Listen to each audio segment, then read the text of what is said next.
The Solitary of Juan Fernandez, or The Real Robinson Crusoe. By X.B. Saintine. The Royal Salmon. Pretty Kitty. Captain Stradling. William Dampier. Reveries and Caprices of Miss Catherine. About the commencement of the last century, the little town of St. Andrew, the capital of the county of Fife, in Scotland, celebrated then for its university, was not less so for its inn, the Royal Salmon, which, built in 1681 by a certain Andrew Felton, had descended as an inheritance to his only daughter, Catherine.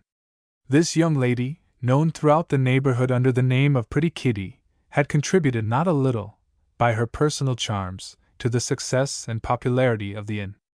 In her early youth, she had been a lively and piquant brunette, with black, glossy hair, combed over a smooth and prominent forehead, and dark, brilliant eyes, a style of beauty much in vogue at that period.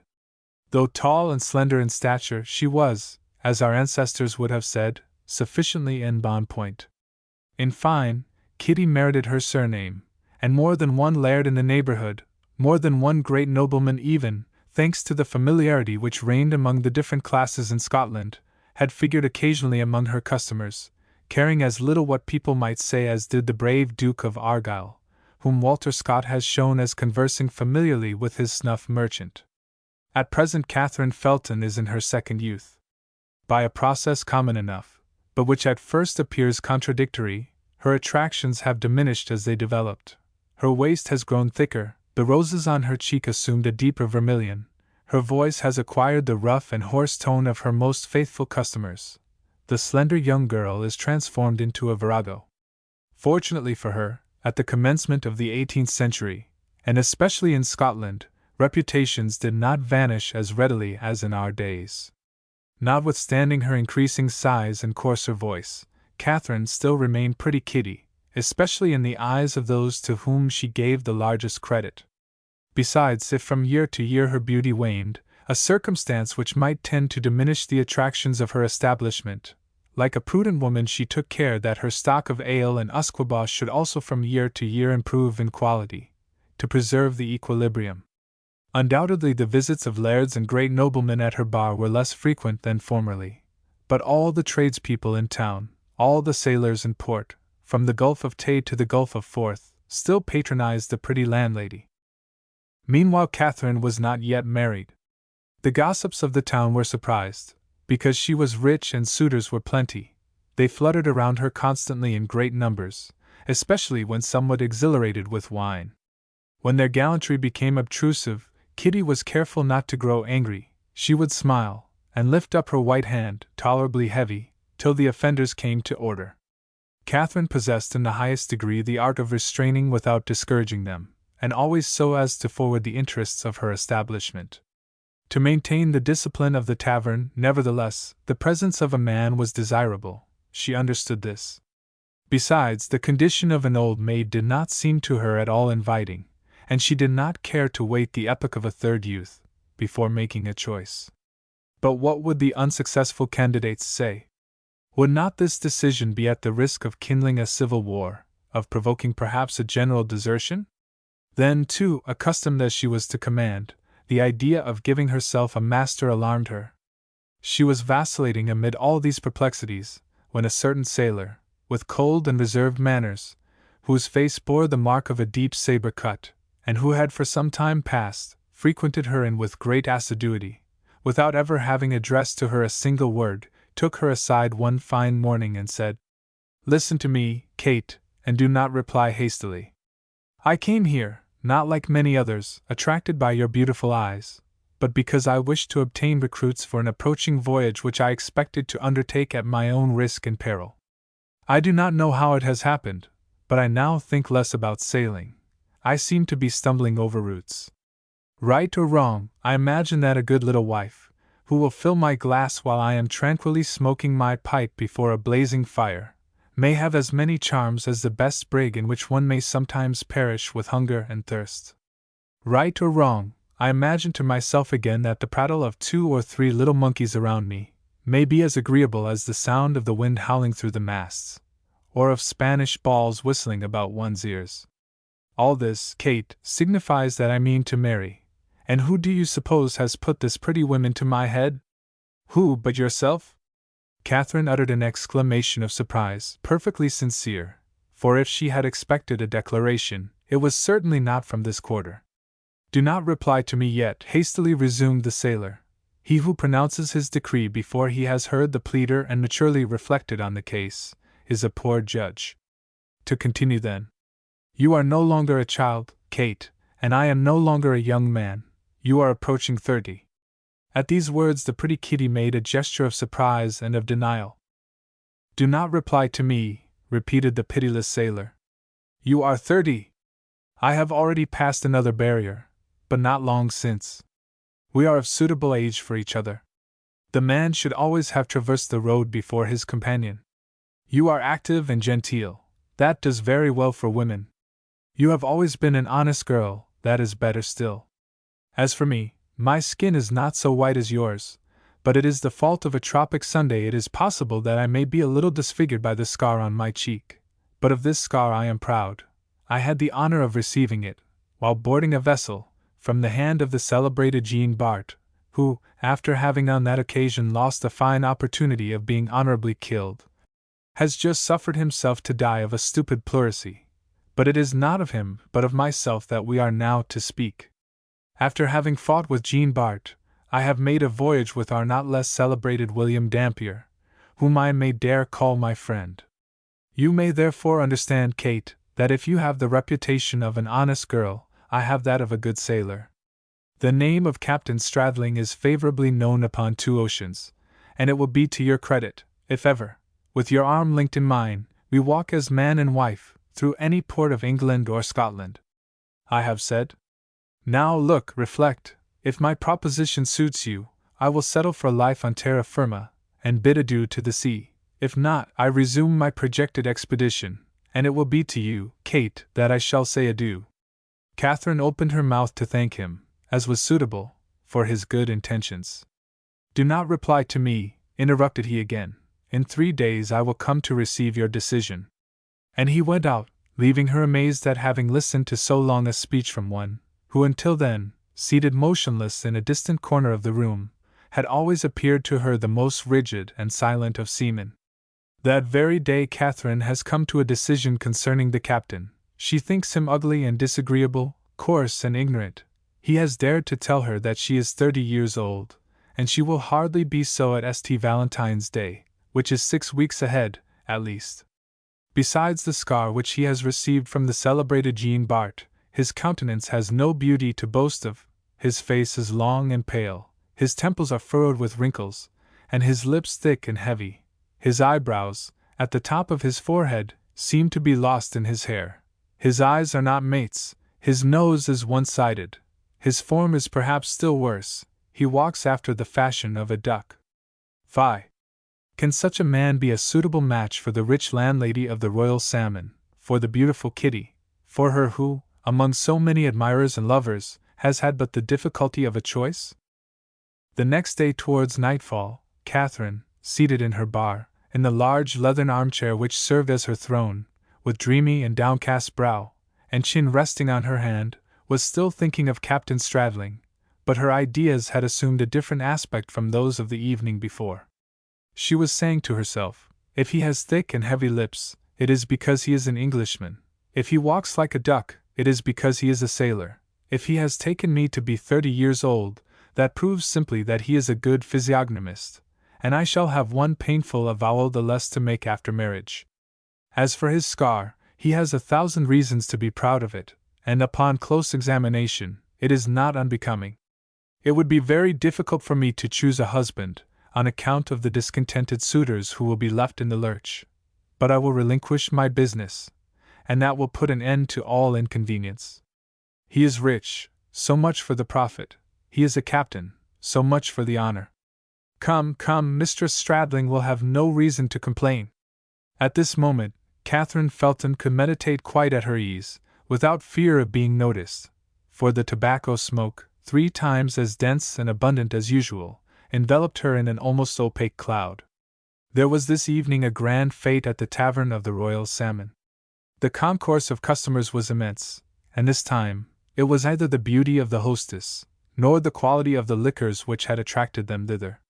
The serving men and lasses were going from table to table, multiplying themselves to pour out, not only the golden waves of strong beer and usquebaugh, but the purple waves of claret and port.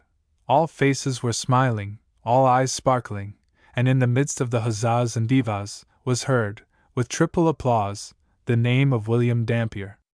This celebrated man, now a corsair, now a skillful seaman, who had just discovered so many unknown straits and shores, who had just made the tour of the world twice, in an age when the tour of the world did not pass, as at present, for a trifling matter, who had published, upon his return, a narrative full of novel facts and observations, this pitiless and intelligent pirate, who studied the coasts of Peru while he pillaged the cities along its shores, and meditated, in the midst of tempests, his learned theory of winds and tides, William Dampier, had landed, this very day at the little port of St. Andrew.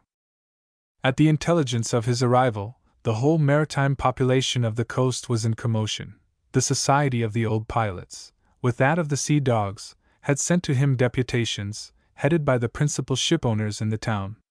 Captain Stradling had not failed to be among them, happy at the opportunity of once more meeting and embracing his former friend. Speeches were made, as if to welcome an admiral, speeches in which were passed in review all his noble qualities and the great services rendered by him to the marine interest. To these Dampier replied with simplicity and conciseness, saying to the orators, "Gentlemen and dear comrades, you must be hoarse, let us drink." This first trait of eccentricity could not fail to enlist universal applause. Commissioned by him to lead the column, Stradling could not do otherwise than to take the road to the Royal Salmon. It was on this occasion that he appeared there before the expiration of the 3 days, but he had not addressed a word to Catherine, scarcely turned his eyes towards her. Nevertheless, the circumstances were favorable to his suit. Then a millionaire, William Dampier, had immediately declared his intentions to treat at his own expense the whole company, and even the whole town, if the town would do him the honor to drink with him. Catherine at once took him into favor.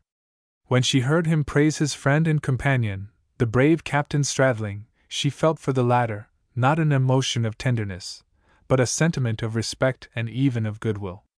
Dampier, excited by his audience, did not fail, like other conquerors by land and sea, to recount some of his great deeds. Among others, he recapitulated a certain affair in which he and his friend Stradling had captured a Spanish galleon, laden with piastres. From this moment the beautiful Kitty became more thoughtful, and began to see that the scar was becoming to the face of this good captain. After drinking, when Dampier, still escorted by his fideiciates, came to settle his account with the hostess, he chucked her familiarly under the chin, as was his custom with landladies in the 4 quarters of the globe. From any one else, the proud Catherine would not have suffered such a liberty. To this, she replied only by a graceful reverence, and while the hero and paymaster of the fete shook a rouleau of gold upon her counter, she said, hastily bending towards Stradling, "Tomorrow," accompanying this word with an expressive look and her most gracious smile. The enamored Stradling, always impassible, contented himself with replying, "It is well." The day following, the 3rd, the important day, that which Catherine already regarded as her day of betrothal, early in the morning, she dressed herself in her best attire, not doubting the impatience of the captain. Before noon, the latter entered the inn, and went directly up to the landlady. She received him carelessly and coldly. She was nervous, she had not had time for reflection, she did not know what the captain wished. If he would let her alone for the present, by and by she would consider. "Boy!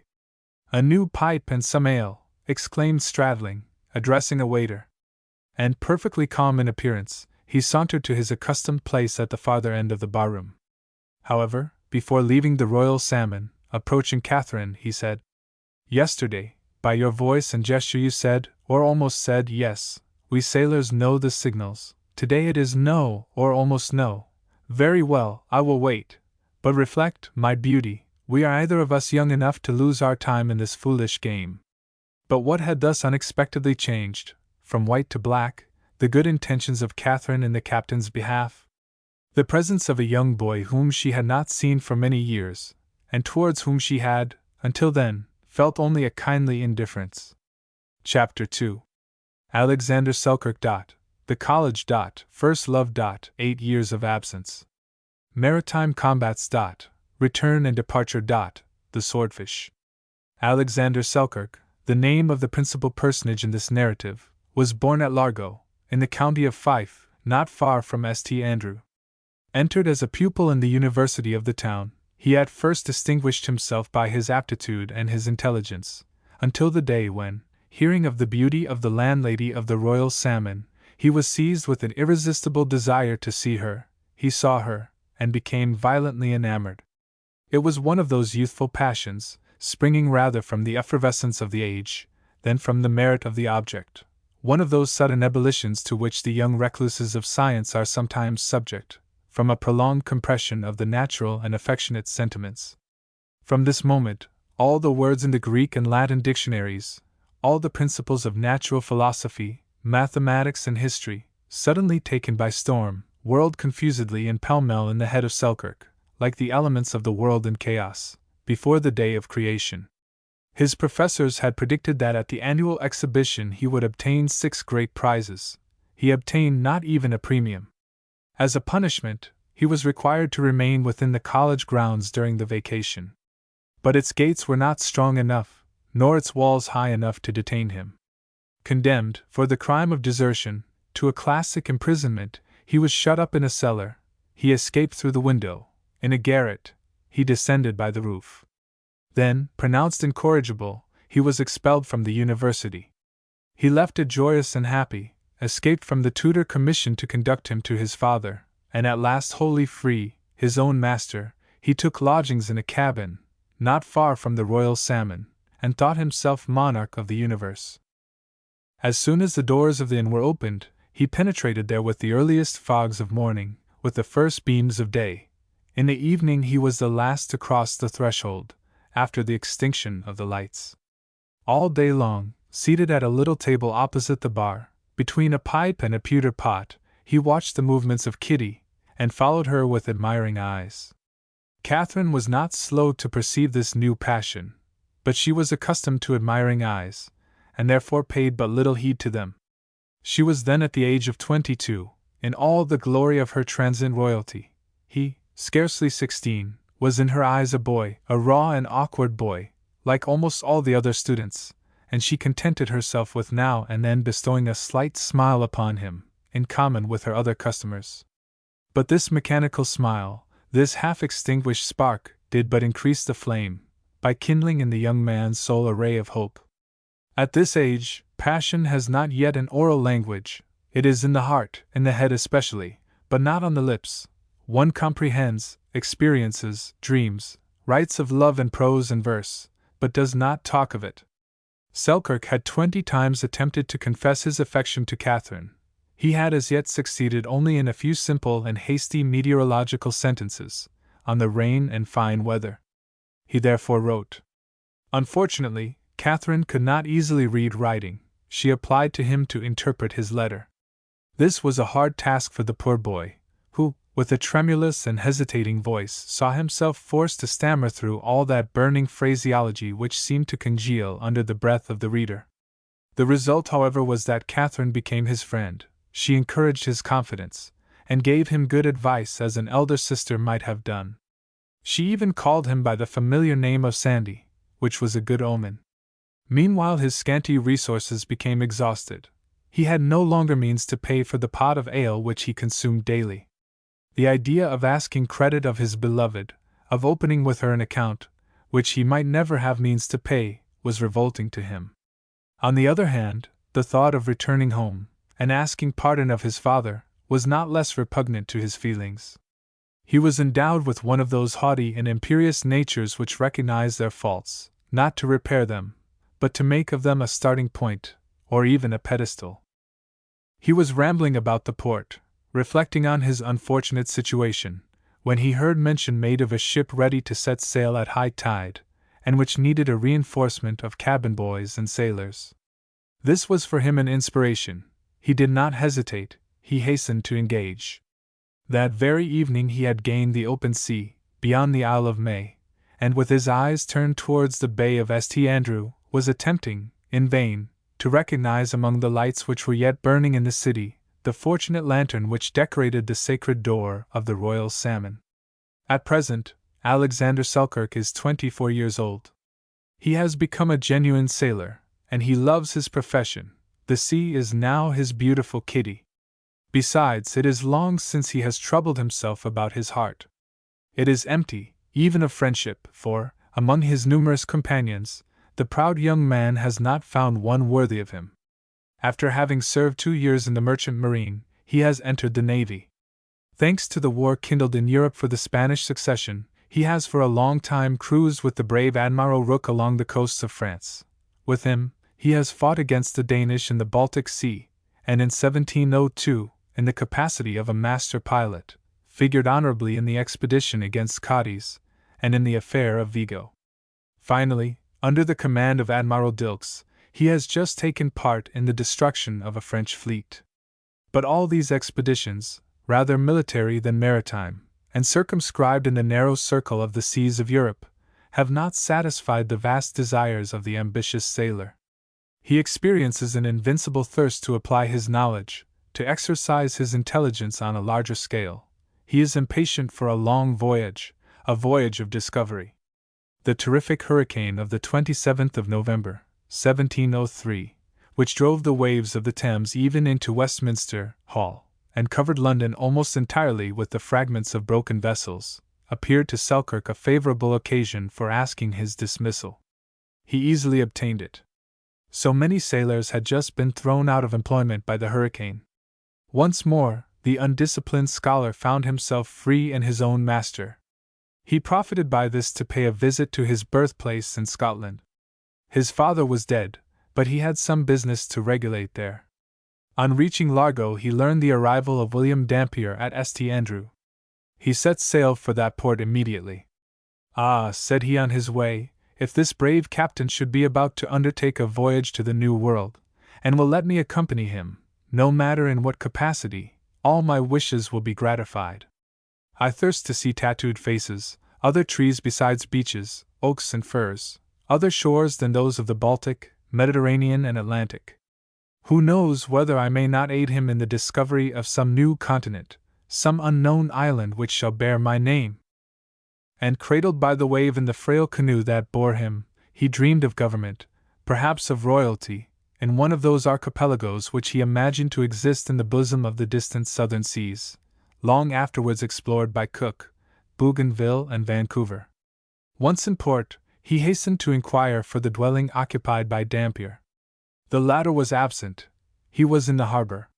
While awaiting his return, our young sailor thought of his old friend Catherine, his pretty black-eyed kitty, and directed his steps towards the inn. He found her already enthroned in her leathern armchair, her hair neatly braided, with 2 small curls on her temples, in a toilette which the early hour of the morning did not seem to authorize. But it was the famous 3rd day, and she was awaiting Stradling. On seeing Selkirk enter, she exclaimed to the boy, pointing to the newly arrived, "A pot of ale." "No," cried the young man, smiling. "The ale which I once drank here was for me a philtre full of bitterness. A glass of whiskey, if you please," and pointing to the little table opposite the bar at which he was formerly accustomed to place himself, he said, "Serve me there. I will return to my old habits." Catherine looked at him with astonishment. "Does not pretty Kate recognize me?" said he in a caressing tone, approaching her. "How? Is it possible? Is it you indeed, Sandy?" "Yes, Alexander Selkirk, formerly a fugitive from the University of St. Andrew, recently a master pilot in the Royal Marine, now, as ever, your very humble servant." And they shook hands, and examined each other closely, but the impression on both sides was far from being the same. Catherine finds Selkirk much changed, but for the better. Time and navigation have been favorable to him. He is no longer the raw student with embarrassed air, awkward manner, bony frame and dilapidated costume, but a stout young man, with a broad chest, active and graceful form. Though his features are decidedly Scotch, they are handsome. His eyes, less brilliant than formerly, are animated with a more attractive thoughtfulness, and the naval uniform, which he still wears, sets off his person to advantage. On his part, Selkirk finds Catherine also much changed. The rosy complexion, the soft voice, the youthful look, the 22 years, all are gone. Her form has assumed a superabundant amplitude. They drop each other's hands and utter a sigh, he, of regret, she, of surprise. Both close their eyes at the same time, she, with the fear of gazing too earnestly, he, to recall the being of his imagination. However this may be, she is not yet a woman to be despised by a sailor. He therefore prolongs his visit. They come to interrogations, to confidences. Catherine acquaints him with the situation of her little business affairs. Her fortune is improving. She gives him an estimate of it in round numbers, as well as of the suitors she has rejected.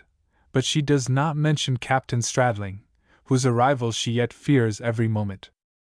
Selkirk relates to her his campaigns, his combats against the French, against the Danish, the victorious attack of the English ships against the great boom of Vigo. But when she asks him what motive has brought him back to St. Andrew, he replies boldly that he came to see her and no one else, and says not a word of Captain Dampier, whom he is even now impatient to meet. At last the old friends say adieu.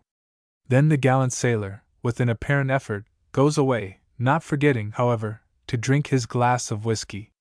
And this is the reason why, on the third day, Catherine has the vapors.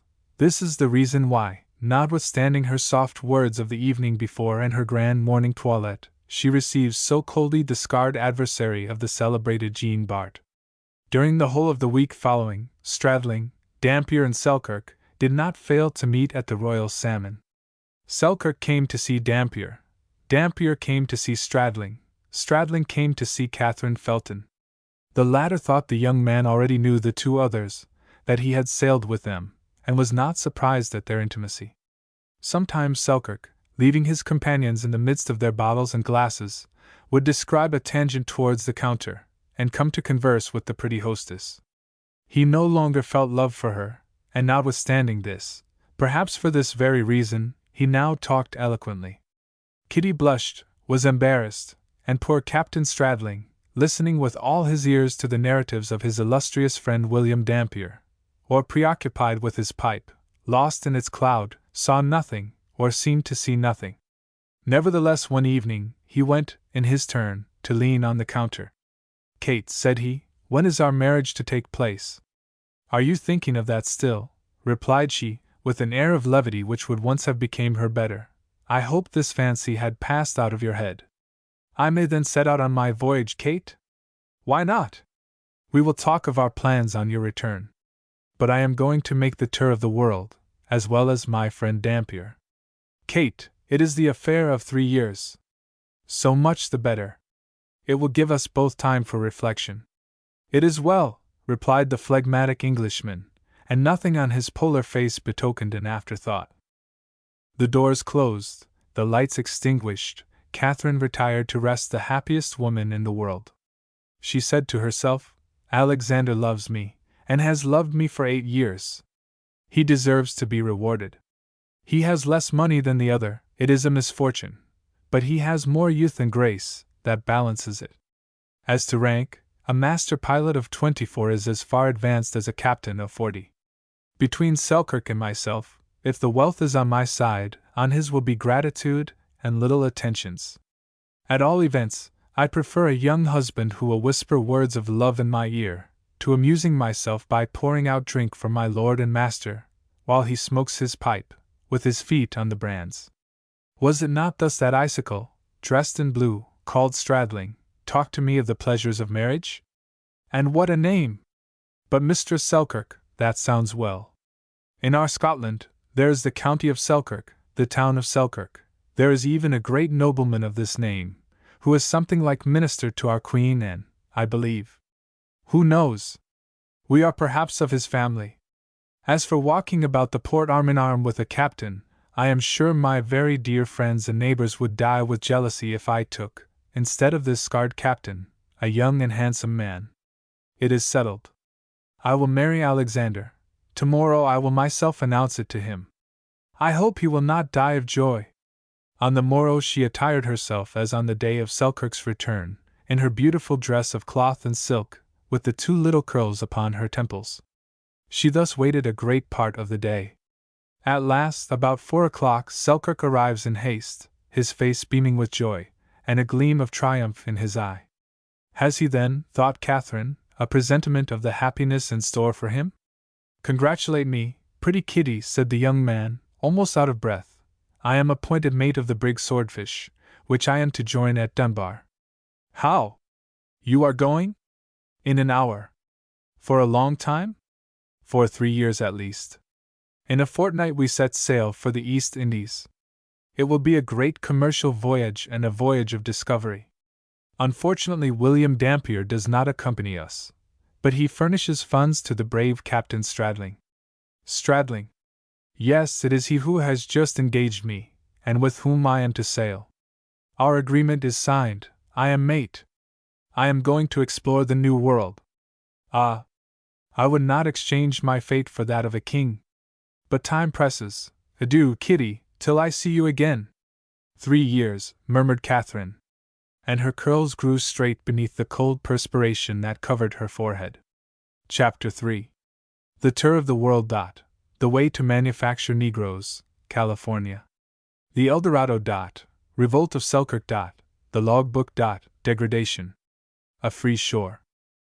The Swordfish, well provisioned, even with guns and ammunition, left Dunbar one morning with a fresh breeze, sailed down the North Sea, past Ireland, France and Spain, the Azores, Canaries, and Cape Verde Islands on the coast of Africa, and, after having stopped for a short time in the harbors of Guinea and Congo, doubled the Cape of Good Hope, amid the traditional tempest. Entering the Indian Ocean, and passing through the Straits of Sunda, she touched at Borneo, and at Java, reached the southern sea by the Gulf of Siam, passed the Philippine Isles, then, through the vast regions of the Pacific Ocean, pursued the route which had been marked out by the exploring ship of William Dampier in 1686.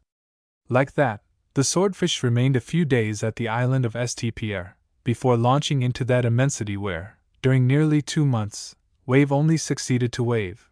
At last she reached the coast of South America, and cast anchor in the Gulf of California. This gigantic voyage, which seemed as if it must have been attempted under the inspiration of science, and with the hope of the most important discoveries, had been undertaken by Stradling with no object but of traffic and even of rapine. These had been the great ends of most of the bold enterprises which had preceded. The Spanish and Portuguese, in their discoveries of new continents, had thought less of glory than of riches. They had conquered the New World only to pillage it. The vanquished who escaped extermination were forced to dig their native soil, not to render it more fruitful, but to procure from it, for the profit of the vanquisher, the gold it might contain. Among the European nations, those who had had no part in the conquest now sought to share the spoils. For this the least pretext of war or commerce sufficed. Stradling availed himself of both these pretenses. When he touched at the coasts of Guinea and Congo, it was to obtain Negroes whom he expected to sell in America. At Borneo, the opportunity presented itself for an advantageous disposal of the greater part of his black merchandise. As he was a man of resources and not at all scrupulous, he soon found means to replace them. In the Straits of Sunda, several barks, manned by Negroes and Malays, had become entangled in the masses of seaweed which are everywhere floating on the surface of the wave. Stradling encountered them, made the rowers enter his ship, and obligingly took the barks in tow, to extricate them from their difficulty. But those who ascended the side of the Swordfish descended only to be sold in their turn. Although he had received an education superior to that of his companions, Selkirk shared in the prejudices of his times. He had therefore found nothing objectionable in seeing his captain exchange at Congo little mirrors, a few glass beads, 6 useless guns, and some gallons of brandy, for men still young and vigorous, torn from their country and their families. Their skin was of another color, their heads woolly. This was a profitable traffic, recognized by governments. But when he saw Stradling seize the property of others to refill his empty hold, he could not control his indignation and boldly expressed it. "It is for their salvation," replied the captain, without emotion. "We will make Christians of them." On approaching the Vermilion Sea, a deep gulf which separates California from the American continent, and makes it almost an island. The Malays were rubbed with a mixture of tar and dragon's blood, dissolved in a caustic oil, to give to their olive skins a deeper shade, and their flat noses and silky hair making them pass for Yolof Negroes. They were exchanged at Cape St. Lucas, along with the rest, for pearls and native productions. The young mate thought this proceeding not less mean and dishonorable than the first. He made new observations. "Nothing now remains to be done, Captain," said he, "but to shave and besmear with tar the monkey you have just bought, and to include it among your new race of Negroes." This time, the captain looked at him askance, and shrugged his shoulders without replying. The storm was beginning to growl in the distance. It was not without a secret object that, in his course through the southern sea, Stradling had first of all aimed at California. He devoted an entire month to cruising along both shores of this almost island, and penetrating all the bays of the Vermilion Sea. He hoped to find there a passage to an unknown land, then predicted and coveted by all navigators. What was this land? The El Dorado. Although I would hasten over these details of the voyage to arrive at the more important events of this history, now that the recent discovery of the immense mines of gold buried beneath the hills of California has aroused the entire world, that the name alone of Sacramento seems to fill with gold the mouth which pronounces it, there is a curious fact, perhaps entirely unknown, which I cannot pass over in silence. After the middle of the 16th century, and long before the 17th, a vague rumor, a confused tradition, had located, in the neighborhood of the Vermilion Sea, a famed land, whose rivers rolled over gold, and whose mountains rested on golden foundations. The treasures of Mexico and Peru were nothing in comparison with those which were to be gathered there. An ingot of native gold was talked of a pepite or 80 pounds weight. It was a grape from the Promised Land. This marvelous country had been named, in advance, El Dorado. Among the bold Argonauts of these 2 centuries, there was a contest as to who should first raise his flag over this new Caucasus, defended, it was said, by the Apaches, a terrible, sanguinary, and cannibal race, whom Cortez himself could not subdue. This land of gold some had located in New Biscay or New Mexico, others, in the pretended kingdoms of Sonora and Quivira. Then, after several ineffectual attempts, the possibility of reaching it was denied. Learned men, from the various academies of Europe, proved that the El Dorado was not a country, but a dream. On this subject the old world laughed at the new. The Argonauts became discouraged. And during a century the subject was named only to be ridiculed. And yet, in spite of skeptics and scoffers, the El Dorado existed. It existed where tradition had placed it, on the shores of this Vermilion Sea, now the Gulf of California. For once, popular opinion had the advantage over scientific dissertations and philosophic denials. There, where, according to the dictionary of Alcedo, nothing had been discovered but mines of pewter. Where Jacques Bagard had indeed acknowledged the presence of gold, but in meager veins. Where Raynal had named as curiosities only fishes and pearls, declaring, in California, the sea richer than the land. Where in our own times M. Humboldt discovered nothing but cylindrical cacti, on a sandy soil, remained buried, as a deposit for future ages, this treasure of the world, which seemed to be waiting in order to leave its native soil, the moment of falling into the hands of a commercial and industrious people, that of the United States. This El Dorado, Stradling sought in vain. He therefore decided to pursue his route along the coast of Mexico, now under the French flag, when he found an opportunity for traffic with the natives, colonists or savages, now under the English flag, when he wished to exercise his trade of corsair, an easy profession, for since the disaster of Vigo, the Spanish had abandoned their transatlantic possessions to themselves. The Spanish soldiery of America then found themselves, in the presence of European adventurers, in that state of pusillanimous inferiority in which had been, at the period of the conquest, the subjects of the Incas and Montezuma before the soldiers of Cortez and Pizarro.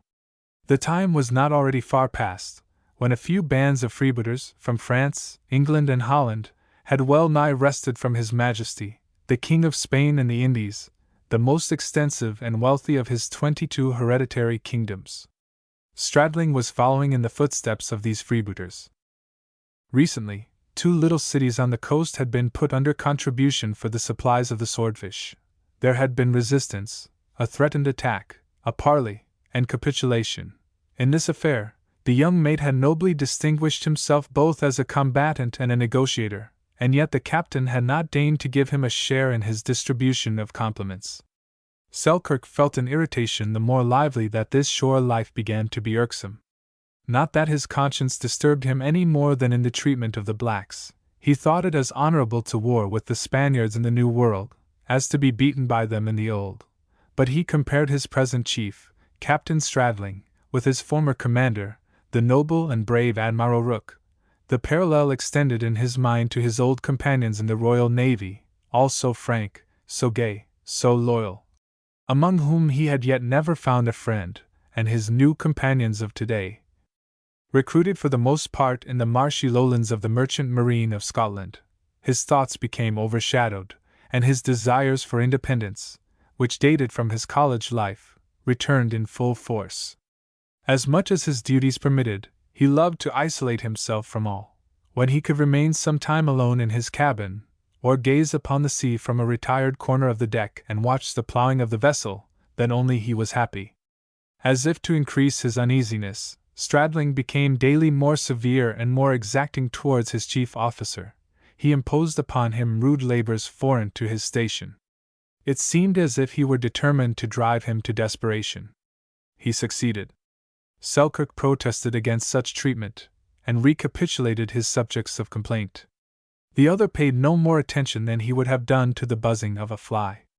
Irritated by this outrageous impassibility, the young man declared that there should no longer be anything in common between them, and that, whatever fate might await him, he demanded to be set on shore. Stradling touched his forehead. "That is a good idea," said he, and he turned away. The next day, they reached the Isthmus of Panama. The persevering Selkirk returned to the charge. "The moment is favorable for ridding yourself of me, and me of you," said he to the captain. "Let the boat convey me to the shore. I will cross the isthmus, reach the Gulf of Darien, the North Sea, and return to Scotland, even before the swordfish." This time the honest corsair listened attentively, then shaking his head and winking his eye, with the smile of a hungry vampire, replied, "You are then in great haste to be married, comrade?" It was the first word he had addressed to him relative to Catherine during this long voyage, and this word Selkirk had not even understood. They were about passing Panama. The vessel continuing her voyage, Selkirk interposed his authority, ordered the men to put about, take in sail, and approach the shore.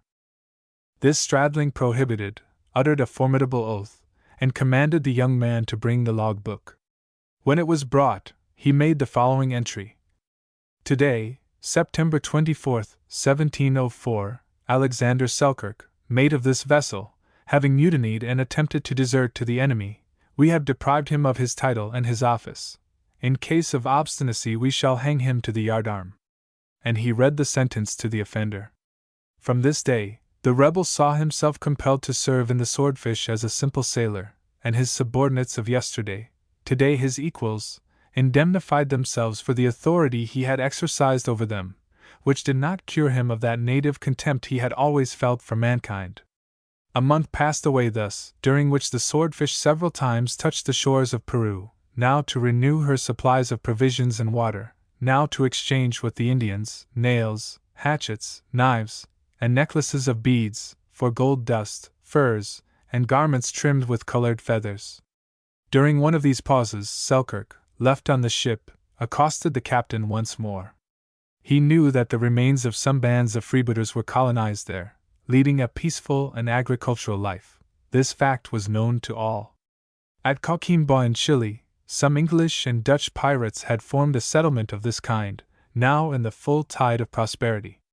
Selkirk, who during an entire month had not spoken to the captain, now demanded, in a voice which he attempted to render calm and almost supplicating, to be landed at Coquimbo, from which they were only a few days' sail. "You will not this time accuse me of wishing to desert to the enemy. They are the English, Scotch, Dutch, our countrymen and allies whom I wish to join. Do you still suspect me? Well, do not content yourself with setting me on shore. Place me in the hands of the chief men of the settlement. Will that suit you?" Stradling winked significantly, but this was all. "Ah, resumed the young man with increasing emotion, do not think to detain me longer on board, to crush me beneath this humiliation. I consented to serve under your orders as mate, and you have made me the lowest of your sailors. This you had no right to do. Stradling took his glass and directed it towards the shore, where his people were engaged in trafficking their beads and hardware. Raising his head and folding his arms, Captain, pursued Selkirk with vehemence, some day or other we shall return to England, where the laws protect all. There, I shall have the right of complaint, and Queen and loves to render justice. Beware. Stradling, still spying, began to whistle God Save the Queen. Then he called his monkey and made it gambol before him. I will depart, I will free myself from your presence, and that of your worthy companions. I will do so at all events, do you understand? Exclaimed Selkirk exasperated. I will not endure your infamous treatment another week. If you refuse to consent to my demand, I will leave without your permission, were the vessel 20 miles from the land, and were I to perish 20 times on the way, I will attempt to swim ashore. Will you land me at Coquimbo, yes or no? Reply. By way of reply, Stradling ordered him to be confined in the hold. Per Selkirk. Ah! If pretty Kitty, if the beautiful landlady of the Royal Salmon could know all thou hast endured for her sake, how many tears would her fine eyes shed over thy fate! But who knows whether she will ever hear of thee? Who can tell whether any human being will learn the sufferings in reserve for thee? Per Selkirk. You who painted to yourself so smiling a picture of this grand voyage to America, who hoped to leave, like Dampier, your name to some strait, some newly discovered island, you who dreamed of scientific walks in vast prairies and under the arches of virgin forests, you have shared only in the career of a trafficker and a pirate. Of this new world, full of marvelous sights, you have seen only the shore, the fringe of the mantle, the margin of this last work of God. Per Selkirk, must you then return to your cold and foggy Scotland, without having contemplated at your ease, beneath the brilliant sun of the tropics, one of those Edens overshadowed by the luxuriant verdure of palm trees, bananas, mimosas, and gigantic ferns? In your country, the bark of the trees is clad with lichens and mosses, and the parasite mistletoe suspends itself to the branches, more as a burden than as an ornament. Here, numerous families of the orchis, with their singular forms, showy and variegated blossoms, climb along the knotty stems of the tall monarchs of the forests. From their feet spring up, as if to enlace them with a magic network, the brilliant passiflora, the vanilla with its intoxicating perfume, the banisteria whose roots seem to have dived into mines of gold and borrowed from thence the color of its petals. Hither the birds of paradise and Brazilian parrots come to build their nests. Here the bluebird and the purple-necked wood-pigeon coo and sing. Here, like swarms of bees, thousands of humming birds of mingled emerald and sapphire warble and glitter as they suck the nectar from the flowers. This was what you hoped to contemplate, per Selkirk.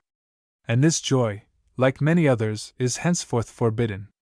In his floating prison, in his submarine cell, his only employment is to listen to the dashing of the waves against the ship, or now and then to catch a glimpse of the blue sky through the hatchways.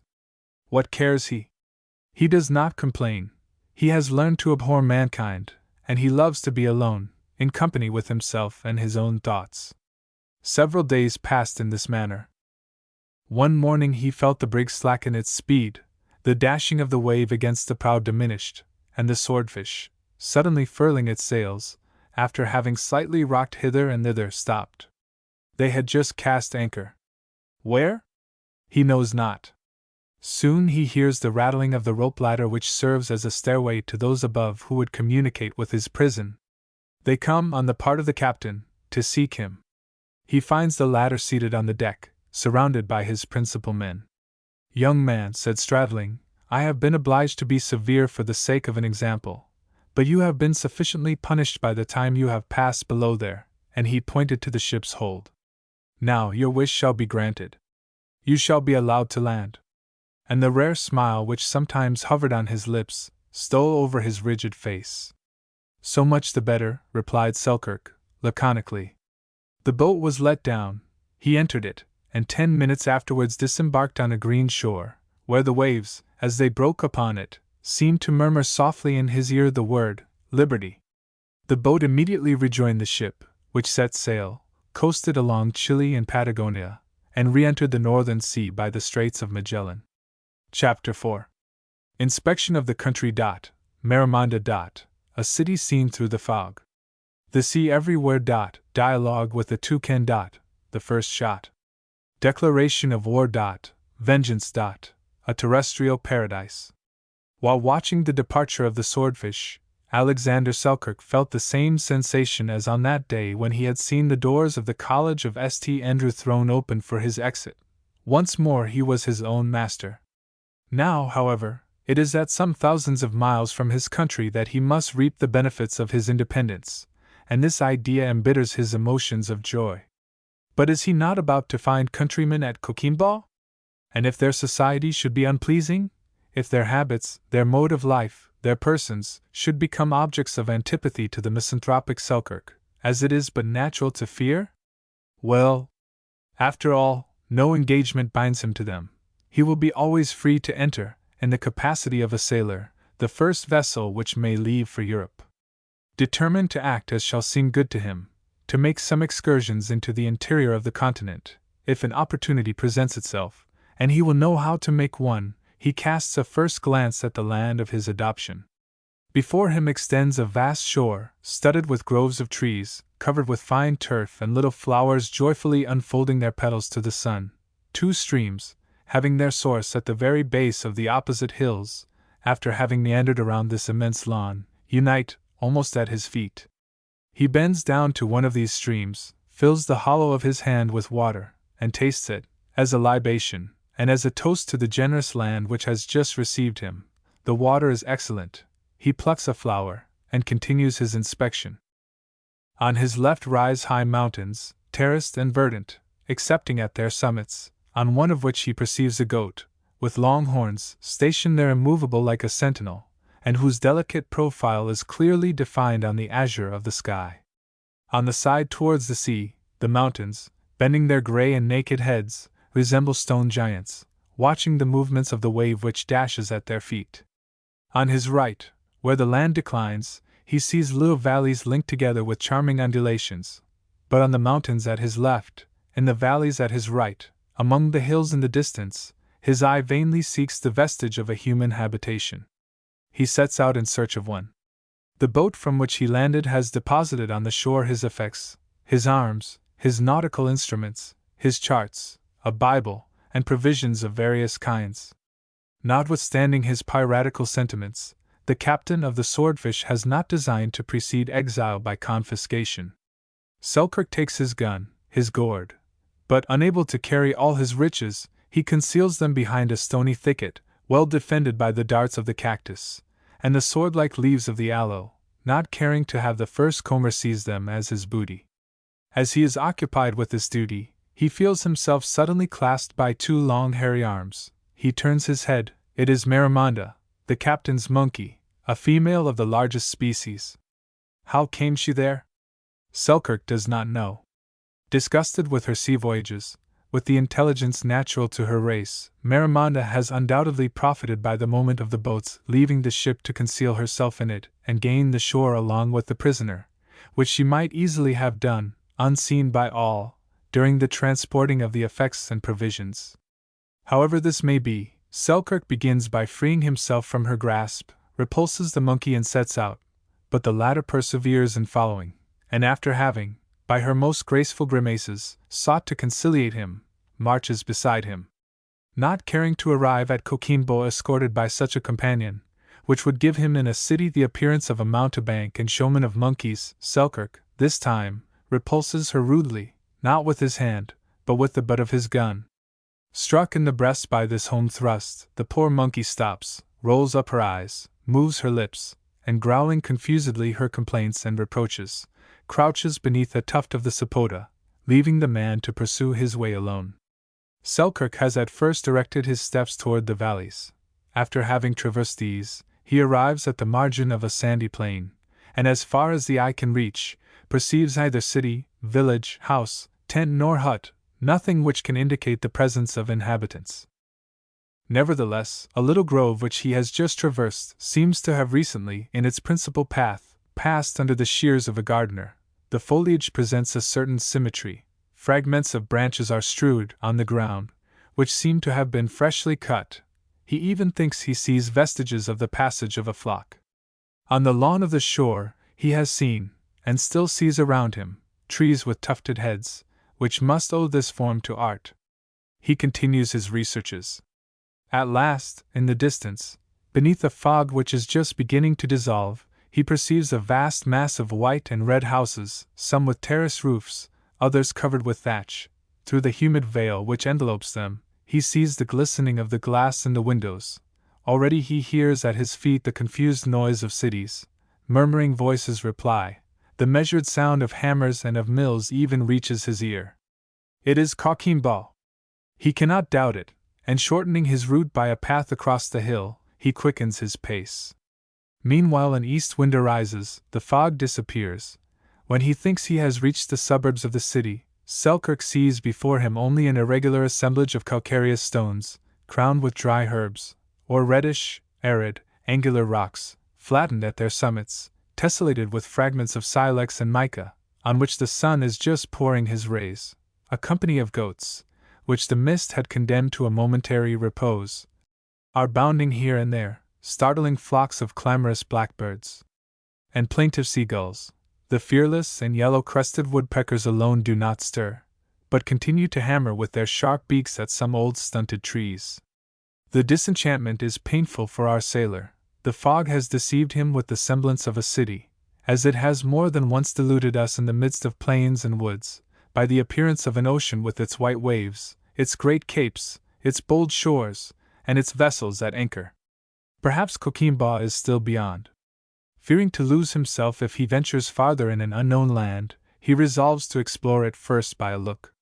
Returning to the shore upon which he had landed, he scales the mountains on the north, reaches the first platform, and from thence seeks to discover some indications of a city.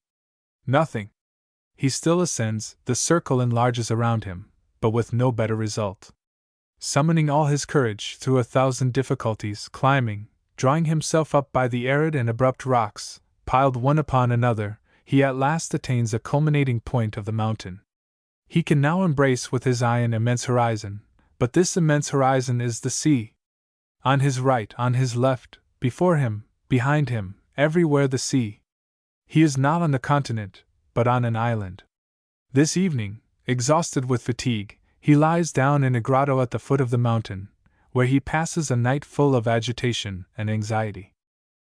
Rising with the sun, his first care, the next morning, is to examine his riches and his provisions. He returns to the thicket of cactus and aloes. Besides 2 guns, 2 hatchets, a knife, an iron pot, a Bible and nautical instruments, all articles belonging to him, he finds there a quantity of nails, a large fragment of a sail, several horns of powder and shot, a bag of ship biscuit, a salted quarter of pork, a little cask of pickled fish, and a dozen coconuts. The night before, at sight of these articles, he had supposed a sentiment of justice and humanity to exist in the soul of the corsair. Just now, he had said to himself that Stradling, deceived by a false reckoning of latitude, had landed him on an island, perhaps believing it to be a projecting shore of the continent. Now, the abundance of his supplies, this biscuit, these salt provisions, these fruits of the cocoa, all valueless if he had really landed at Coquimbo, lead him to suspect that the vindictive Englishman has designedly chosen the place of his exile. But this exile, is it complete isolation? Is the island inhabited or deserted? If it is inhabited, as he still believes he has reason to suppose, by whom is it so? That he may obtain a reply to this double question, he resolves to traverse the country in its whole extent. At the very commencement of his journey, the immobility of a bird suffices to give to the doubt, on which his thoughts vacillate, the appearance almost of a certainty. This bird is a toucan, of brilliant plumage and monstrous beak. Selkirk passes near it, with his eyes fixed on the branch which serves as a perch, and the toucan, without stirring, looks at him with a species of calm and placid astonishment.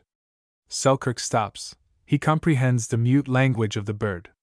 You do not know then what a man is. He is the enemy of every creature to whom God has given life, the enemy even of his kind. You have then never been threatened by the arms that I bear. And with the palm of his hand striking the butt of his gun, he made the hammer click. At the sound of his voice, as at the noise of the hammer, the bird raised its head, manifesting new and redoubled surprise, but without any other movement. It seemed to think that the man and the gun were one, and that its strange interlocutor possessed two different voices. At last, by way of reply, it uttered a few shrill and prolonged cries, accompanied by the rattling of its two horny mandibles. After which, acting the great nobleman, cutting short the audience he has deigned to grant, the toucan is silent, turns its head, proudly raises one of its wings and busies itself in smoothing, with the point of its large beak, its beautiful greenish feathers, variegated with purple. At some distance from this spot, still following the margin of a wooded hill, Selkirk sees other birds, some in their nests, others warbling in the shade, all manifesting no more alarm at his presence than did the toucan. Crested orioles, hooded bullfinches, alight to pick up little grains or insects almost at his feet, hummingbirds, variegated cotingas, red mannikins flutter before him in the sunbeams, pursuing invisible flies. Little woodpeckers, black or green, hop around the trunks of the trees, stopping a moment to see him pass and then resuming their spiral ascent. The confidence which he inspires is not confined to these winged people. Upon a hillock of turf he perceives an animal, with pointed nose, brown fur enameled with red spots, and of the size of a hare. Seated on its hind paws, longer than those in front, it uses these, after the manner of squirrels, to carry to its mouth some nuts of the maripa, which constitute its breakfast. It is an agouti, a mother, her little ones are near. At sight of the stranger they run to her, but quickly reassured, quietly finish their morning repast. Farther on, coatis, with short ears and long tails, companies of little guinea pigs, armadillos, a species of hedgehog without the quills, but covered with an armor of scales, more compact and impervious than that of the ancient knights of the Middle Ages, arrange themselves along the line of his route, as if to pass him in review. Alas! This general quiet does but deepen in the heart of Selkirk the certainty of his isolation. Nevertheless, yesterday, said he to himself, in this thick wood, did I not see alleys trimmed with the shears, trees shaped by the pruning knife? And the little grove which he visited the evening previous, at that instant presents itself before him. He examines the trees. They are myrtles of various heights, but among their glossy branches, he in vain seeks traces of the pruning knife or shears. Nature alone has thus disposed in spheroids or umbels the extremities of this rich vegetation. The same disappointment awaits him in the underwood.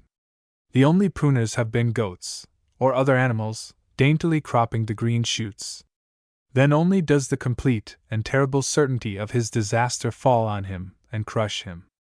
Behold him blotted from the number of men, perhaps condemned to die of misery and of hunger. More securely imprisoned, more entirely forgotten by the world than the most hardened criminal plunged in the lowest depths of the Bastille. He at least has a jailer.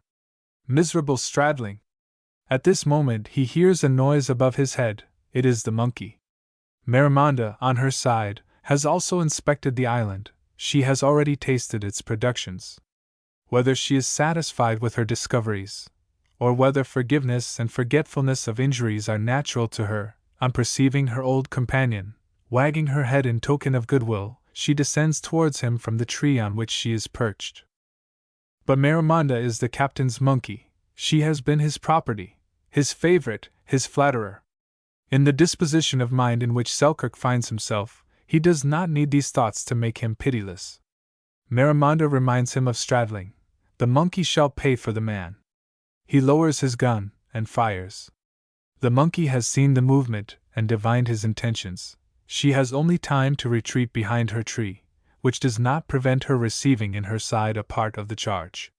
This detonation of firearms, the first perhaps which has resounded in this corner of the earth since the creation of the world, as it is prolonged from echo to echo, even to the highest mountains, awakens in every part of the island as it were a groan of distress. Instinct, that sublime prescience, has revealed to all that a great peril has just been born. To the cries of affright from birds of every species, to the uneasy and distant bleating of the goats, succeeds a plaintive moaning, like the voice of a wailing infant. It is Marimonda lamenting over her wound. At nightfall, after an entire day of walks and explorations, Selkirk is returning to his grotto on the shore, when he sees a stone fall at his feet, then another. While he, astonished, is seeking to divine the direction from which this invisible battery plays, a little date stone hits him on the cheek. He immediately hears as it were a joyous whistling in the foliage, which is agitated at his right, and sees Marimonda leaping from tree to tree, using for this movement her feet, her tail, and one hand, for she holds the other to her side. It is a compress on her wound. War is already in the island. Selkirk has a declared enemy here. And this island, is it deserted? He has just traversed it in every direction without seeing anything which betokens the existence of a human being. His disaster is then complete. Henceforth not a doubt of it can exist. And yet his forehead wears rather the character of hope and fortitude than of discouragement. It is more than resignation, it is pride. He has just visited his empire. The island, irregular in form, is from 4 to 5 leagues in length. In breadth it is from 1.5 to 2 leagues. This abode to which he is condemned is the most enchanting retreat he could have chosen, a luxuriant park cradled upon the waves. If sometimes, in the mountainous parts, he has encountered sterile and rugged rocks, even abysses and precipices, they seem to be placed there only as a contrast to the fresh and green valleys which encircle them. If he has seen some dark, dense, inaccessible forests, entangled in the thousand arms of interwoven vines, he has not discovered a single reptile. Everywhere, springs of living water, little streams which are lost under a thick verdure, or fall in cascades from the summits of the hills, everywhere a luxuriant vegetation, esculent and refreshing plants, celery, cresses, sorrel, spring in profusion beneath his feet, over his head, and almost within reach of his hand, palm cabbages, and unknown fruits of succulent appearance, on the margin of the shores, mussels, periwinkles, shellfish of every species, crabs crawling in the moist sand. Beneath the transparent waters, innumerable shoals of fishes of all colors, all forms. Will game be wanting here? After what he has seen this morning, he will not even need his gun to obtain it. Oh! His provision of powder will last him a long time. What has he to desire more in this terrestrial paradise? The society of men? Why? That he may find a master, a chief, under whose will he must bend. Men! But he despises, detests them. Is he not then sufficient for himself? Yes. This shall be his glory, his happiness. To live in entire liberty, to depend only upon himself, will not this impart to his soul true dignity? Besides, this island cannot be so far from the coast, but from time to time, ships, or at least boats, must come in sight. This is then for him but a transient seclusion. But were he even condemned to eternal isolation, this isolation has ceased to terrify him, he accepts it. Has he not almost always lived alone, in spirit at least? When he was in the depths of the hold, was he not better satisfied with his fate than when surrounded by those coarse sailors who composed the worthy crew of the Swordfish?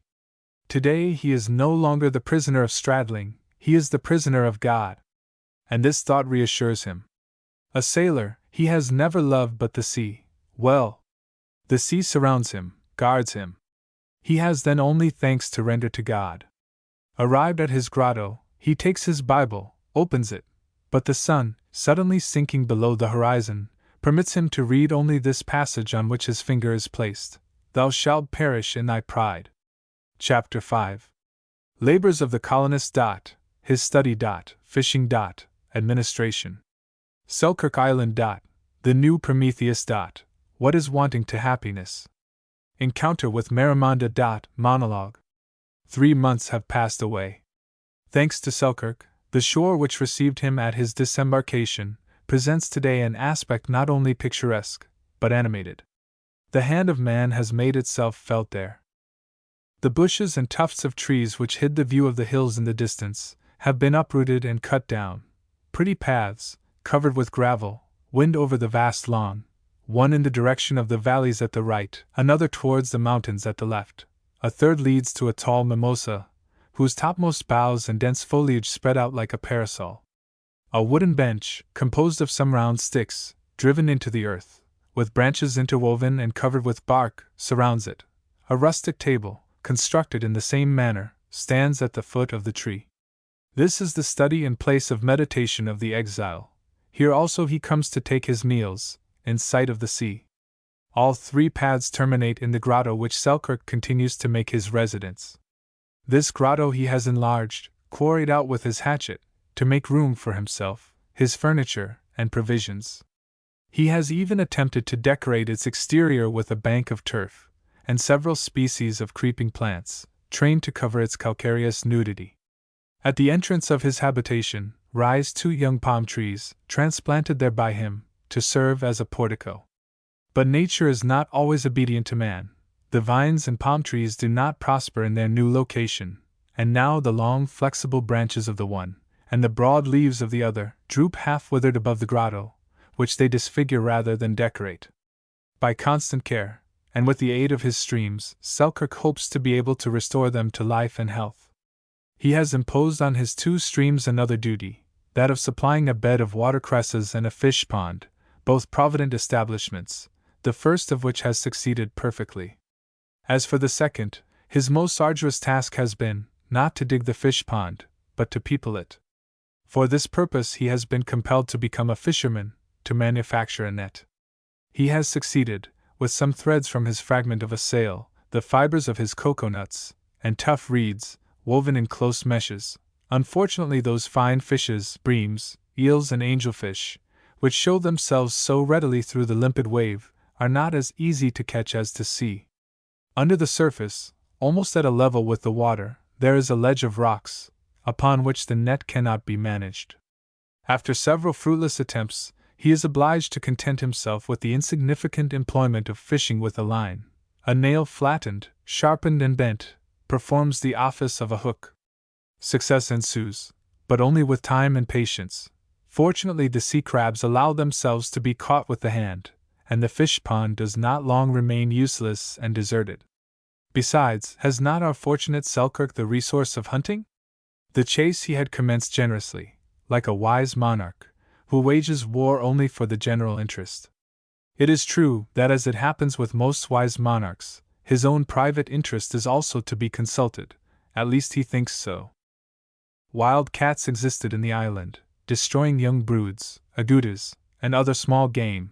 He has almost entirely rid it of these pirates, reserving to himself only the right of levying upon his subjects the tribute of blood. He has already signalized his administration by acts of an entirely different nature. This king without a people is ignorant in what part of the great ocean, and at what distance from its shores, is situated his nameless kingdom. Armed with his spyglass, by the aid of his nautical charts, he attempts to ascertain, by the position of the stars, its longitude and latitude. He at first believes himself to be in one of the islands forming the group of Chiloé. His calculations rectified, he afterwards thinks it the island of Juan Fernandez, then San Ambrosio, or San Felix. Unable to determine the location exactly, for want of correct instruments, he persuades himself that the country he inhabits has never been surveyed, that it is really a land without a name, and he gives it his own. He calls it Selkirk Island. Ambitious youth, thou hast thus realized one of thy brightest dreams. Dost thou remember the day when, on the way from Largo to St. Andrew, to join William Dampier, thou didst already see thyself the chief of a new country, discovered and baptized by thee? Well, has he not more than discovered this country? He inhabits it, he governs it, he reigns in it. Not satisfied with giving his name to the island, he soon creates a special nomenclature for its various localities. To the shore upon which he landed, he gives the name of Swordfish Beach. The pile of white and red rocks, which he saw through the fog, is the false Coquimbo. He calls Toucan Forest, the wood where he saw that bird for the first time. The defile of attack is that where Marimonda assaulted him with stones. Upon these arid rocks, furrowed by deep ravines and abounding in precipices, he has imposed the odious name of Stradling. In his mountains he has the oasis. It is a little shady valley, enlivened by the murmur of a streamlet, and with one extremity opening to the sea. There he often goes to watch the game and the goats, which come to drink at the brook. Above it rises the tableland, with difficulty scaled by him on the day of his arrival, and from whence he became convinced that he had landed on an island. This tableland he has named the Discovery. The 2 streams which meander over his lawn, and before his grotto, have also received names. This, commissioned to feed the fish pond, and which gently warbles through the grass, he calls the linnet; the other, interrupted by little cascades, and whose course is more rapid and impetuous, he calls the stammerer. He has now destroyed the noxious animals, administered government, opened ways of communication, given a name to every part of his island. How many great rulers have done no more? But his labors have not been confined to his fish pond, his bed of watercresses, his hunting, fishing, building, felling of trees. It has become necessary to procure that essential element of civilization, of comfort, fire. What could the opulent proprietor of this enchanting abode do without fire? Is it not necessary, if he would open a passage through the dense woods? Is it not indispensable to his kitchen? Some of his trees, it is true, afford fruits in abundance, but most of these fruits are of a dry and woody nature. Besides, young and vigorous, easily acquiring an appetite by labor and exercise, can he content himself with a dinner which is only a dessert? Surrounded with fishes of all colors, with feathered and other game, must he then be reduced to dispute with the agoutis, their maripinuts? He reflects, armed with a bit of iron, he strikes the flinty rocks of the mountains, to elicit from them useless sparks. He then remembers that savages obtain fire without flint and matches, by the friction of 2 pieces of dry wood. He tries, but in vain. He exhausts the strength of his arms, without being discouraged. He tries each tree, wishing even that a thunderbolt might strike the island, if it would leave there a trace of burning. At last, almost discouraged, he attacks the pimento myrtle. He recommences his customary efforts of rubbing. The twigs grow warm with the friction. A little white smoke appears, fluttering to and fro between his hands, rapid and trembling with emotion. The flame bursts forth. He utters a cry of triumph, and hastily collecting other twigs and dry reeds, he leaps for joy around his fire, which, like another Prometheus, he has just stolen, not from heaven, but from earth. Afterwards, in his gratitude, he runs to the myrtle, embraces it, kisses it. An act of folly, perhaps an act of gratitude, which ascended higher than the topmost branches of the trees, higher than the culminating summits of the mountains of the island. But this fire, must he, each time he may need it, go through the same tedious process? Not far from his grotto, in a cavity which a projecting rock protects from the sea breeze, he piles up wood and brush, sets fire to it, keeps it alive from time to time by the addition of combustibles, and comprehends why, among primitive nations, the earliest worship should have been that of fire, why, from Zoroaster to the Vestals, the care of preserving it should have been held sacred. At a later period, in the ordinary course of things, he simplified his means of preservation. With some threads and the fat of his game, he contrived a lamp. Still later, he had oil, and reeds served him for wicks. Dating from this moment, the entire island paid tribute to him. The crabs, the eels, the flesh of the agouti, savory like that of the rabbit, by turns figured on his table. When he seasoned them with some morsels of pork, substituting ship biscuit for bread, his repasts were fit for an admiral.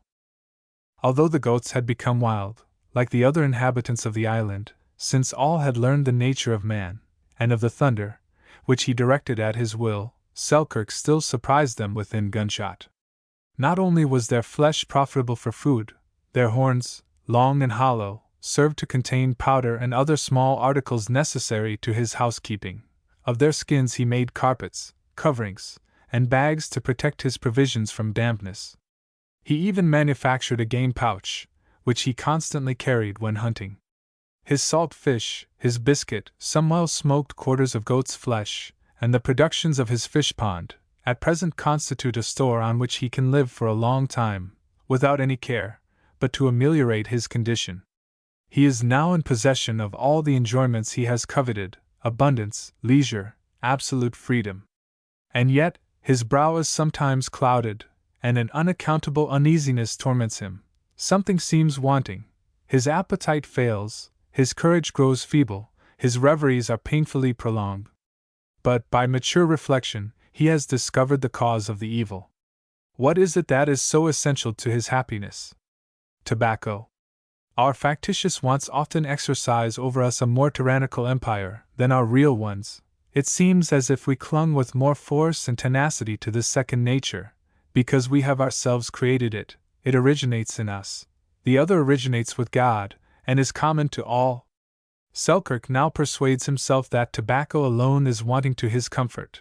It is this privation which throws him into these sorrowful fits of languor. If Stradling had only given him a good stock of tobacco, he would have pardoned all. He no longer feels courage to hate him. What to him imports the plenty which surrounds him, if he has no tobacco? Of what use is his leisure, if he cannot spend it in smoking? What avails even this fire, which he has just conquered, if he is prevented from lighting his pipe at it? Careworn and dissatisfied, he was wandering one morning through his domains, with his gun on his shoulder, his hatchet at his belt, when he perceived something dancing on a point of land, shadowed by tall canes. It was Marimonda. At sight of her enemy, she darted lightly and rapidly behind a woody hillock. An instant afterwards, he saw her tranquilly seated on the topmost branch of a tree, holding in each of her hands fruits which she was alternately striking against the branch, and against each other, to break their tough envelope. The sight of Marimonda has always awakened in Selkirk a sentiment of repulsion. She not only reminds him of Stradling, but with her withered cheeks, projecting jaw, and especially her dancing motion, he now imagines that she resembles him. And yet, pausing before her, he contemplates her not without a lively emotion of surprise and interest. He had already encountered her within gunshot, when engaged in the destruction of the wild cats, and had asked himself whether he should not reckon her among noxious animals. But then Marimonda, with her hand constantly pressed against her side, was with the other seizing various herbs, which she tasted, bruised between her teeth, and applied to her wound, useless remedies, doubtless, for, grown meager, her hair dull and bristling, she seemed to have but a few days to live, and Selkirk thought her not worth a charge of powder and shot. And here he finds her alert and healthy, holding in the same hand which had served as a compress, no longer the plant necessary for her cure, but the fruit desirable for her sustenance. What, said Selkirk to himself, in an island where this frightful monkey has never before been, she has succeeded in finding without difficulty the herba sacra, that which has restored her to health and strength. And I, Selkirk, who have studied at one of the principal universities of Scotland, I am vainly sighing for the plant which would suffice to render me completely happy. Is instinct then superior to reason? To believe this would be ingratitude to Providence. Instinct is necessary, indispensable to animals, because they cannot benefit by the traditions of their ancestors. The monkey has consulted her instinct, and it has inspired her. If I consult reason, what will be her counsel? She will advise me to do like the monkey, to seek the herb of which I feel so great a want, or at least to endeavor to substitute for it something analogous, to choose, try, and taste, in short, to follow the example of Marimonda. I will not fail to do so, but it is nature reversed, and for a man, it is too humiliating to see himself reduced to imitate a monkey. Chapter 6. The hammock. Poison. Success. A calm under the tropics. Invasion of the island. War and plunder. The oasis. The spyglass. Reconciliation. Do you see, upon a carpet of fresh verdure, the sandy margin of which is bathed by a caressing wave, that hammock suspended to the branches of those fine trees? What happy mortal, during the heat of the day, is there gently rocked, gently refreshed, by a light sea breeze? It is Selkirk, and this hammock is his sail, attached to his tall myrtles by strips of goatskin. Perhaps he is resting after the fatigues of the day? No, it is the day of the Lord, and Selkirk now can consecrate the Sabbath to repose. With his eyes half closed, he is inhaling, undoubtedly, the perfume of his myrtles, the soft fragrance of his heliotropes. No, something sweeter still preoccupies him. Is he dreaming of his friends in Scotland, of his first love? He has never known friendship, and the beautiful Catherine is far from his memory. What is he then doing in his hammock? He is smoking his pipe. His pipe. Has he a pipe? He has them of all forms, all sizes, made of spiral shells of various kinds, of maripa nuts, of large reeds, all set in handles of myrtle, stalks of coarse grain, or the hollow bones of birds. In these he is luxurious. He has become a connoisseur.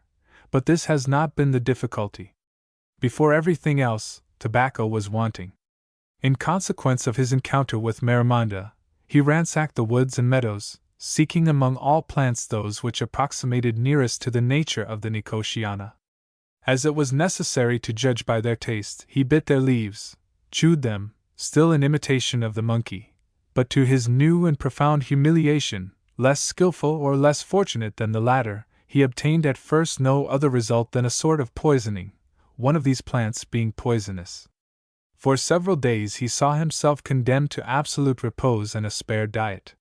His mouth, swollen, excoriated, refused all nourishment, his throat was burning, his body was covered with an eruption, and his languid and trembling limbs scarcely permitted him to drag himself to the stream to quench there the thirst by which he was devoured. He believed himself about to die, and grief then imposing silence on pride, with his eyes turned towards the sea, he allowed a long-repressed sigh to escape his heart. It was a regret for his absent country. Very soon these alarming symptoms disappeared, his strength returned, his watercresses and wild sorrel completed the cure. Would he have dared to ask it of the other productions of his island? He had become suspicious of nature, these, at least, he had long known. Scarcely had he recovered, when the want of tobacco made itself felt anew with more force than ever. What to him imports experiment, what imports danger? Is it not to procure this precious, indispensable herb, which the world had easily done without for thousands of years? This time, nevertheless, become more prudent, he no longer addresses himself to the sense of taste, but to odor, to that of smell. He has resolved to dry the different plants which appear to him most proper for the use to which he destines them, and to submit them afterwards to a trial by fire. Will not the smoke which escapes from them easily enable him to discover the qualities which he requires, since it is in smoke that they are to evaporate, if he succeeds in his researches? Of this grand collection of aromatics, 2 plants, at last, come off victorious. One is the petunia, that charming flower which at present decorates all our gardens, whence the enemies of tobacco may one day banish it. So it is only with trembling that I here announce its relationship to the Nicotiana. The other, which, like the petunia, grows in profusion in the islands as well as on the continent of Southern America, is the herb coca, and properly so called, for its precious leaves, which are to the natives of Peru and Chile what the betel is for the Indians of Malabar. Grow on an elegant shrub. These 2 plants, separately or together, composed, thanks to a slight amalgam of chalk, seawater, and bruised peppercorns, the most delicious tobacco. Now, half awake, Selkirk smokes, as he busies himself with constructing some necessary article, such as a ladder, a stool, a basket of rushes, with which he is completing the furniture of his house. He smokes while fishing, and while hunting. On his return to his dwelling, he lies down at the entrance of his grotto, on his bank of turf, relights his pipe at his fire, and smokes, at the hour of breakfast or of dinner. Seated beneath the shade of his mimosa, his elbow on the table, his Bible open before him, he smokes still. Well, notwithstanding these pleasures so long desired, notwithstanding this addition to his comfort, notwithstanding his pipe, this vague uneasiness sometimes assails him anew. He ascribes it to enfeebled health, and yet he remains active and vigorous. He ascribes it to the powerful odors of certain trees which affect his brain. These trees he destroys around him, but his uneasiness continues. He ascribes it to his food, the insipidity of the fish which he has eaten without salt, since his quarter of pork is consumed, and his stores of pickled fish exhausted. In fact, the flesh of fish has for some time given him a nausea, occasioned frequent indigestions. He renounces it, his stomach recovers its tone, but his fits of torpor and melancholy continue. This state of suffering is most painful at those moments of profound calm, common between the tropics, when the birds are silent, when from the thickets and burrows issue no murmurs, when the insect seems to sleep within the closed corrales of the flowers, when the leaves of the mimosa fold themselves, when the treetops are not swayed by the slightest breath of air, and the sea, motionless, ceases to dash against the shore. What an inexpressible weight such a silence adds to isolation! And yet it is not an unbroken silence, for then a shrill and harsh sound seems to grate upon the ear. It is as if in this muteness of nature, one could hear the motion of the earth on its axis. Then, above his head, in the depths of immensity, the whirling of the celestial spheres and myriads of worlds which gravitate in space. Thought becomes troubled and exhausted before this overwhelming and terrible immobility, and the man who, at such a moment, cannot have recourse to his kind, to distract or reassure him, is overpowered with his own insignificance. Sometimes the solitary calls on himself to break this oppressive and painful silence. He articulates a few words aloud, and his voice inspires him with fear. It seems formidable and unnatural. During one of these sinister calms, in which everything in creation seemed to pause, even the heart of man, seated on the shore, not having even strength to smoke, Selkirk was vainly awaiting the evening breeze. Nothing came, but the obscurity of night. The moon, delaying her appearance, submitting in her turn to the sluggishness of all things, seemed detained below the circle of the horizon by some fatal power. The sea was dull, gloomy, and as it were congealed.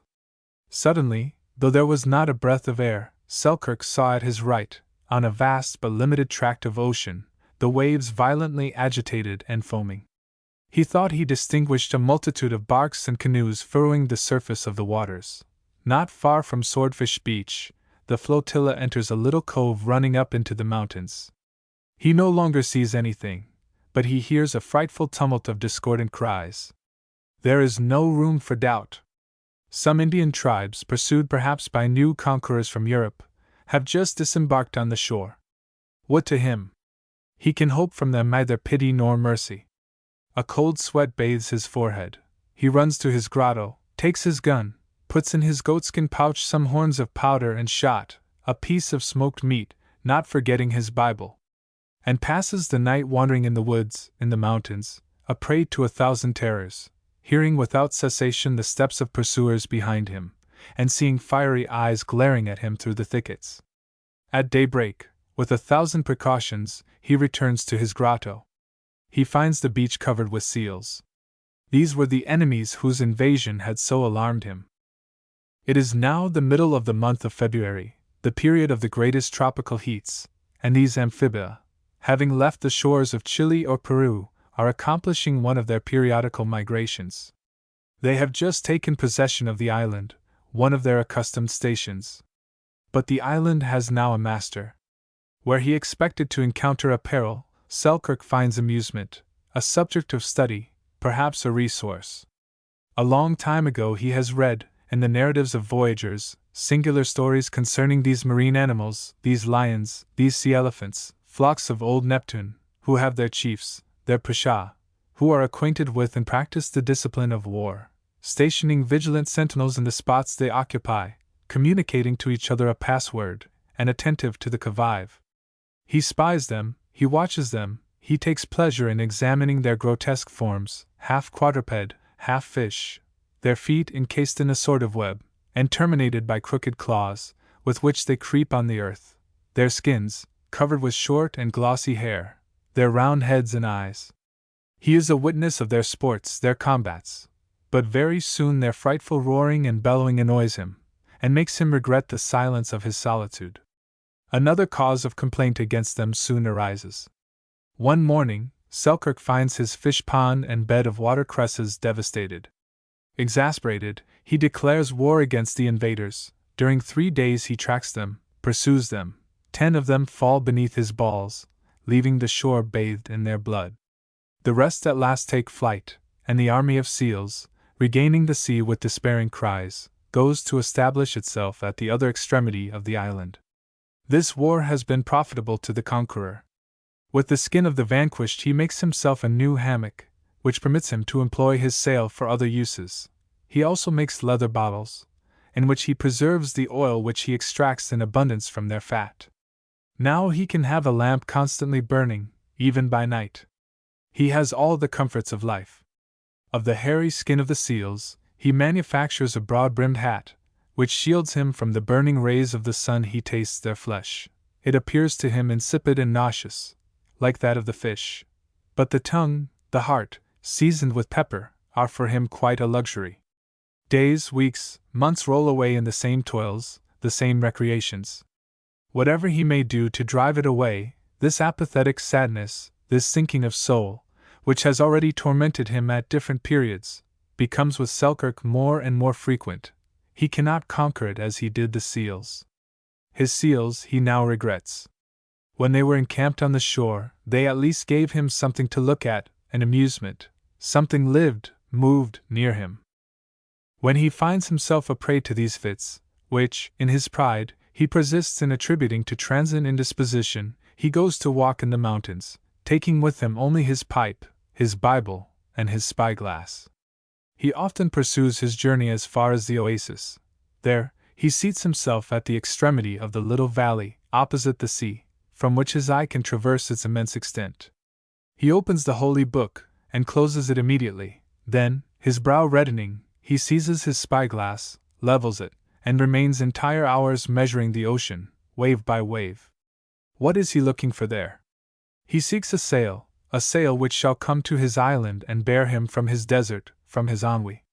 His ennui he can no longer dissimulate. This is the evil of his solitude. One day, while he was at this spot, the setting sun suddenly illuminated a black point, against which the waves seemed to break in foam, as against the prow of a ship. His eyes become dim, a tremor seizes him.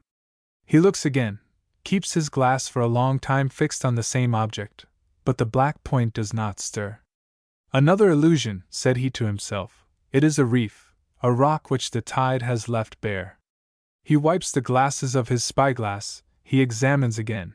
He seems to see the waves whiten and whirl for a large space around this rock. Can it be an island? If an island, is it inhabited? I will construct a bark, and if God has pity on me I will reach it.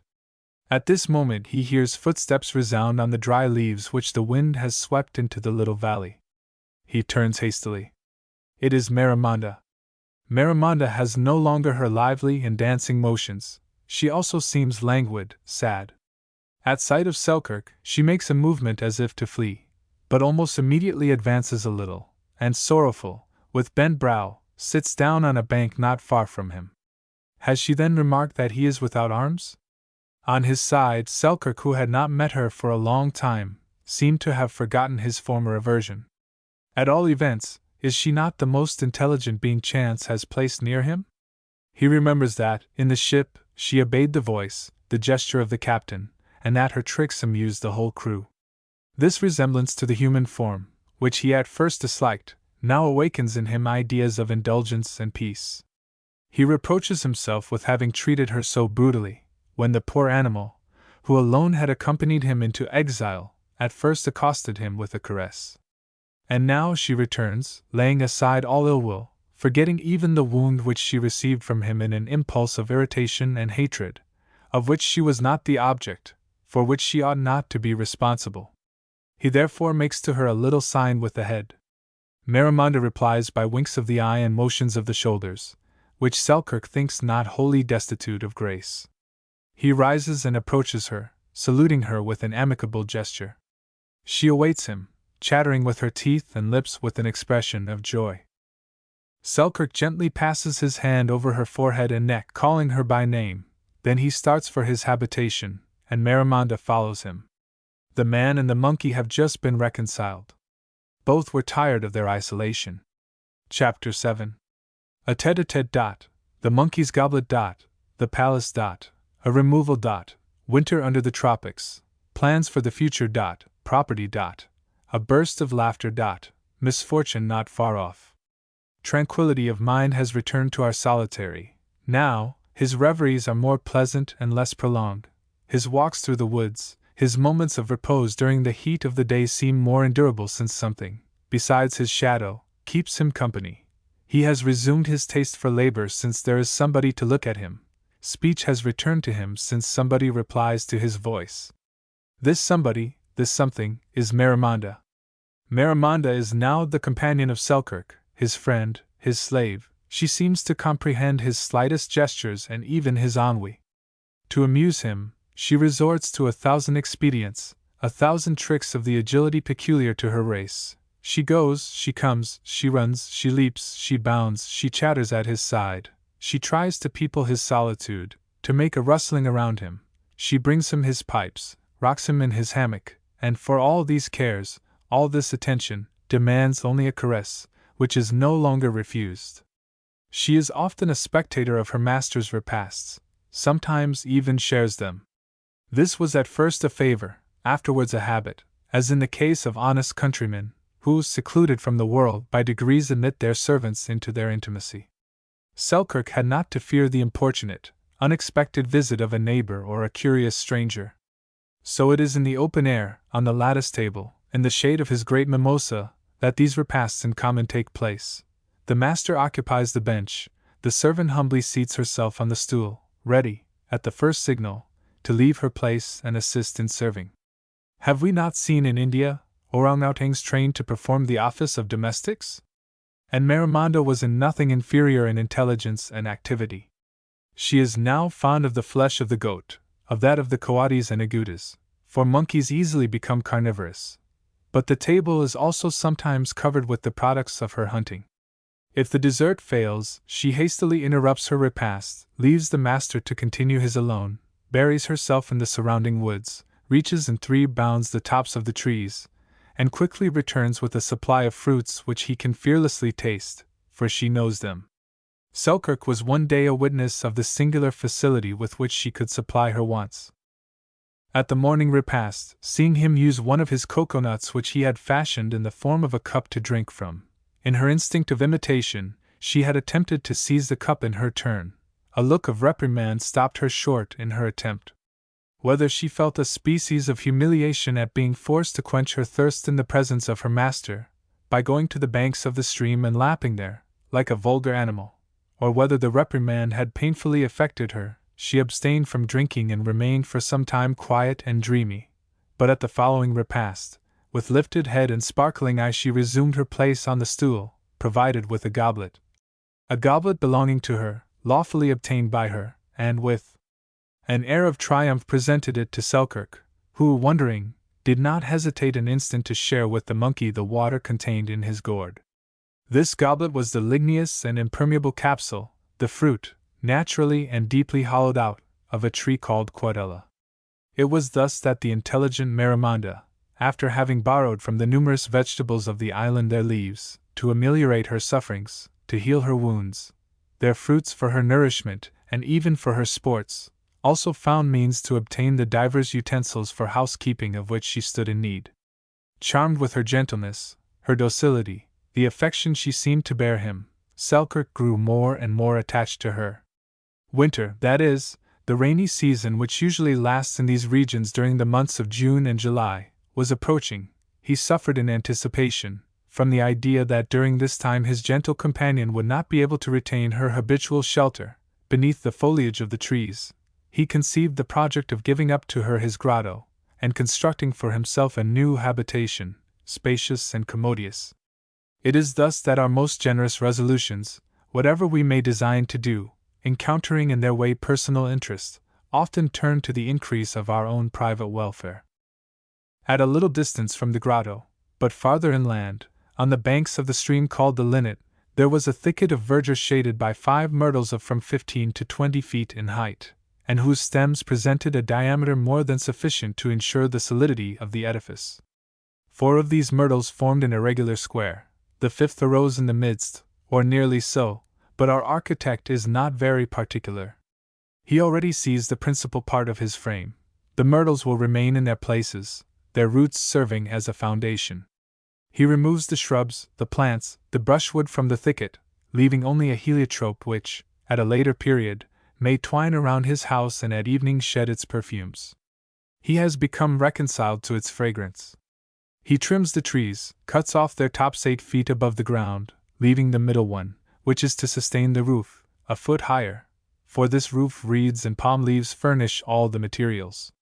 The walls, made of a solid network of young branches interwoven, and plastered with a mixture of sand, clay, and chopped rushes, he takes care not to build quite to the top, but to leave between them and the roof a little space, where the air can circulate freely through a light trellis formed of branches of the blue willow.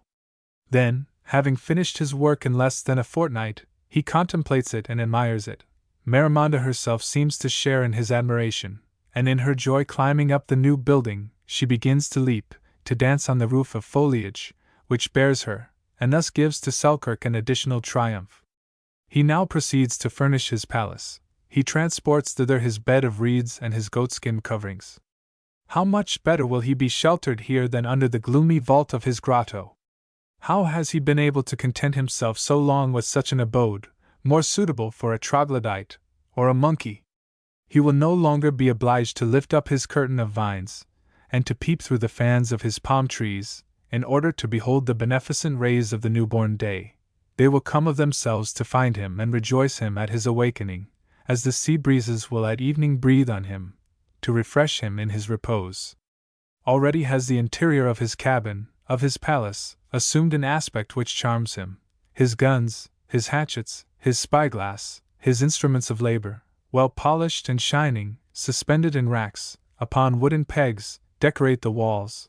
Upon another partition, his assortment of pipes are arranged on a shelf according to their size. On his central pillar, he suspends his game bag, his gourd, his tobacco pouch, and various articles of daily use. As for his iron pot, his smoked meat, his stock of skins, and bottles of seal oil, he leaves them under the guardianship of Miramonda in the grotto, which he will now make his storehouse, his kitchen. He will not encumber with them his new dwelling. He now sets himself to prepare new furniture. He will construct a small portable table, 2 wooden seats, one for himself, the other for Miramonda, when she comes from her grotto to visit his cabin, for he has now a neighborhood. Besides, during the rainy season, they will be forced to dine under cover. The first rains have commenced, gentle, fertilizing rains, falling at intervals and lovingly drank in by the earth. Selkirk no longer thinks of his table and seats. Another project has just taken the place of these, and seems to deserve the precedence. Miramonda has just returned from a tour in the woods, bringing fruits of all sorts, among them some which Selkirk has never before seen. He tastes them with more care and attention than usual, then, becoming thoughtful, with his chin resting on his hand, says to himself, "Why should I not make these fruits grow at my door, not far from my habitation?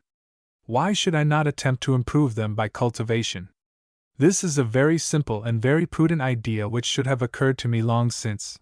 But I was alone, absolutely alone, and one loses courage when thinking of self only. A garden, at once an orchard and a vegetable garden, will be at least as useful to me as my fish pond and bed of watercresses. I will make one around my cabin. It will set it off and give it a more homelike appearance. Is not the stream placed here expressly to traverse it and water it? Afterwards, if God assist me, I will raise little kids which will become goats and give me milk, butter, cheese. Why have I not thought of this before? It would have been too much to have undertaken at once. I shall then have tame goats. I will also have guinea pigs, agoutis, and coatis. My house shall be enlarged. I will have a farm, a dairy. But the time has not yet come. Let us first prepare the garden. Why has it not been already prepared? I am impatient to render the earth productive, fruitful by my cares, to walk in the shade of the trees I may plant. It seems to me that I shall be at home there, more than anywhere else. You are right, Selkirk. To possess the entire island is to possess nothing. It is simply to have permission to hunt, a right of promenade and pasture, which the other inhabitants of the island, quadrupeds or birds, can claim as well as yourself. What is property, without the power of improvement? Can the earth become the domain of a single person, when the true limits of his possessions must always be those of the field which affords him subsistence? Envy not then the happiness of the rich. They are but the transient holders and distributors of the public fortune. We possess, in reality, only that which we can ourselves enjoy. The rest escapes us, and contributes to the well-being of others. Selkirk comprehends that his streams, his bank of turf, his fish pond, his bed of watercresses, his grotto, his cabin, belong to him far otherwise than the 12 or 15 square leagues of his island. To his private domain he now intends to add a garden, and this garden, this orchard, will be to him an increase of his wealth, since it will aid in the satisfaction of his wants. The humidity with which the earth begins to be penetrated, facilitates his labors, he sets himself to the work. Behold him then, now armed with his hatchet, now with a wooden shovel, which he has just manufactured, clearing the ground, digging, transplanting young fruit trees, or sowing the seeds which he is soon to see spring up and prosper. Everything grows rapidly in these climates. When the garden spot is marked out, dug, sown, planted, not forgetting the kitchen vegetables, and especially the coca and petunia nicotiana, Selkirk, with his arms folded on his spade, thanks God with all his heart, God who has given him strength to finish his work. He has never felt so happy as when, with his hands behind his back, he walks smoking, among his beds, in which nothing has as yet appeared, but he already sees, in a dream, his trees covered with blossoms. Around these blossoms are buzzing numerous swarms of bees. He reflects upon the means of compelling them to yield the honey of which they have just stolen from him the essence. It is a settled thing, on his farm he will have hives. After his bees, still in his dream, come flocks of humming-birds to plunder in their turn. The happy possessor of the garden will exact no tribute from them, but the pleasure of seeing them suspend, by a silken thread, to the leaves of his shrubs, the elegant little boat in which they cradle their fragile brood. Nothing seems to him more beautiful than his embryo garden. Here, he is more than the monarch of the island, he is a proprietor. Thanks to the garden, Selkirk sees with resignation the 2 long months of the rainy season pass away. When the heavy torrents render the paths impassable, he consoles himself by thinking that they aid in the germination of his seeds, in the rooting of his young plants. Sometimes, between 2 deluges, he can scarcely find time to procure himself sufficient game. What matters it? He lives on his provisions, he is forcibly detained within. But has he not now good cheer, good company, and occupation, during his leisure hours? It is now that he completes his furniture. His table and his seats finished, he undertakes to provide for another want, equally indispensable. Worn out by the weather, and by service, his garments are becoming ragged. He must shield himself from the humidity of the air. Where shall he procure materials? Has he not the choice between sealskins and goatskins? He gives the preference to the latter, as more pliable, and behold him a tailor, cutting with the point of his knife. As for thread, it is furnished by the fragment of the sail, and 2 days afterwards, he finds himself flaming in a new suit. To describe the delirious stupefaction of Miramonda, when she perceives her master under this strange costume, would be a thing impossible. She finds him almost like herself, clad like her, in a hairy suit. Never tired of looking at him, of examining him curiously, she leaps, she gambols around him, now rolling at his feet, and uttering little cries of joy, now suspended over his head, at the top of the central pillar, and turning her wild and restless eyes. When she has thus inspected him from head to foot, she runs and crouches in a corner, with her face towards the wall, as if to reflect. Then, whirling about, returns towards him, picks up on the way the garment he has just laid aside, looking alternately at this and at the other, very anxious to know which of the 2 really made a part of the person. After having enjoyed for a few moments the surprise and transports of his companion, Selkirk takes his Bible and his pipe, and placing the book on the table, bends over it, preparing to read and to meditate. But whether in consequence of her joyous excitement, or whether she is emboldened by the species of fraternity which costume establishes between them, Miramonda, without hesitation, directs herself to the little shelf, chooses from it a pipe in her turn, places it gravely between her lips, astonished at not seeing the smoke issue from it in a spiral column, and with an important air, still imitating her master, comes to sit opposite him, with her brow inclined, and her elbow resting on the table. Willingly humoring her whim, Selkirk takes the pipe from her hands, fills it with his most spicy tobacco, lights it, and restores it to her. Hardly has Miramonda respired the first breath, when suddenly letting fall the pipe, overturning the table, emitting the smoke through her mouth and nostrils, she disappears, uttering plaintive cries, as if she had just tasted burning lava. At sight of the poor monkey, thus thrown into confusion, Selkirk, for the first time since his residence in the island, laughs so loudly that the echo follows the fugitive to the grotto, where she had taken refuge, and is prolonged from the grotto to the oasis, from the oasis to the summit of the discovery. The exile has at last laughed aloud, and, at the same moment, a terrible disaster is taking place without his knowledge. A new war is preparing for him, in which his arms will be useless. Chapter 8. A new invasion. Selkirk joyfully meets an ancient enemy. Combat on a red cedar. A mother and her little ones. The flock. Fate in the island. Pacific combats, diversions and swings. A sail. The burning wood. Presentiments of Marimonda. The next morning the sun has scarcely touched the horizon. Selkirk is still asleep, when he is awakened by a sort of tickling at his feet. Thinking it some caress or trick of Marimonda, risen earlier than usual, he half opens his eyes, sees nothing, and places himself again in a posture to continue his nap. The same tickling is renewed, but with more perseverance, and very soon something sharp and keen penetrates to the quick the hard envelope of his heel. The tickling has become a bite. This time wide awake, he raises his head. His cabin is full of rats. Near him, a company of them are tranquilly engaged in breakfasting on his coverings and the rushes of his couch. They are on his table, his seats, along his pillow and his walls.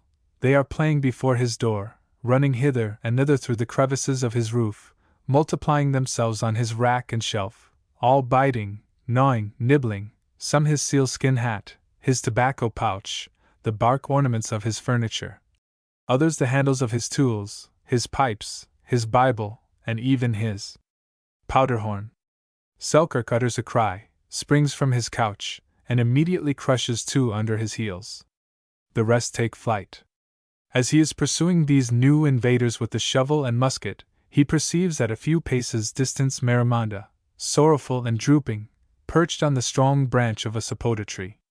By her piteous and chilly appearance, her tangled and wet hair, he doubts not but she has passed the whole night exposed to the inclemency of the weather. But he at first attributes this one only to her ill humor the evening before.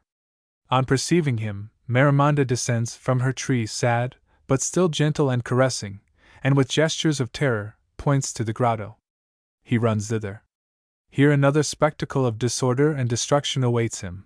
The rats are collected in it by thousands. His furs, his provisions of fruit and game, his bottles formerly filled with oil, everything is sacked, torn in pieces, afloat, for the water has at last made its way through the crevices of the mountain.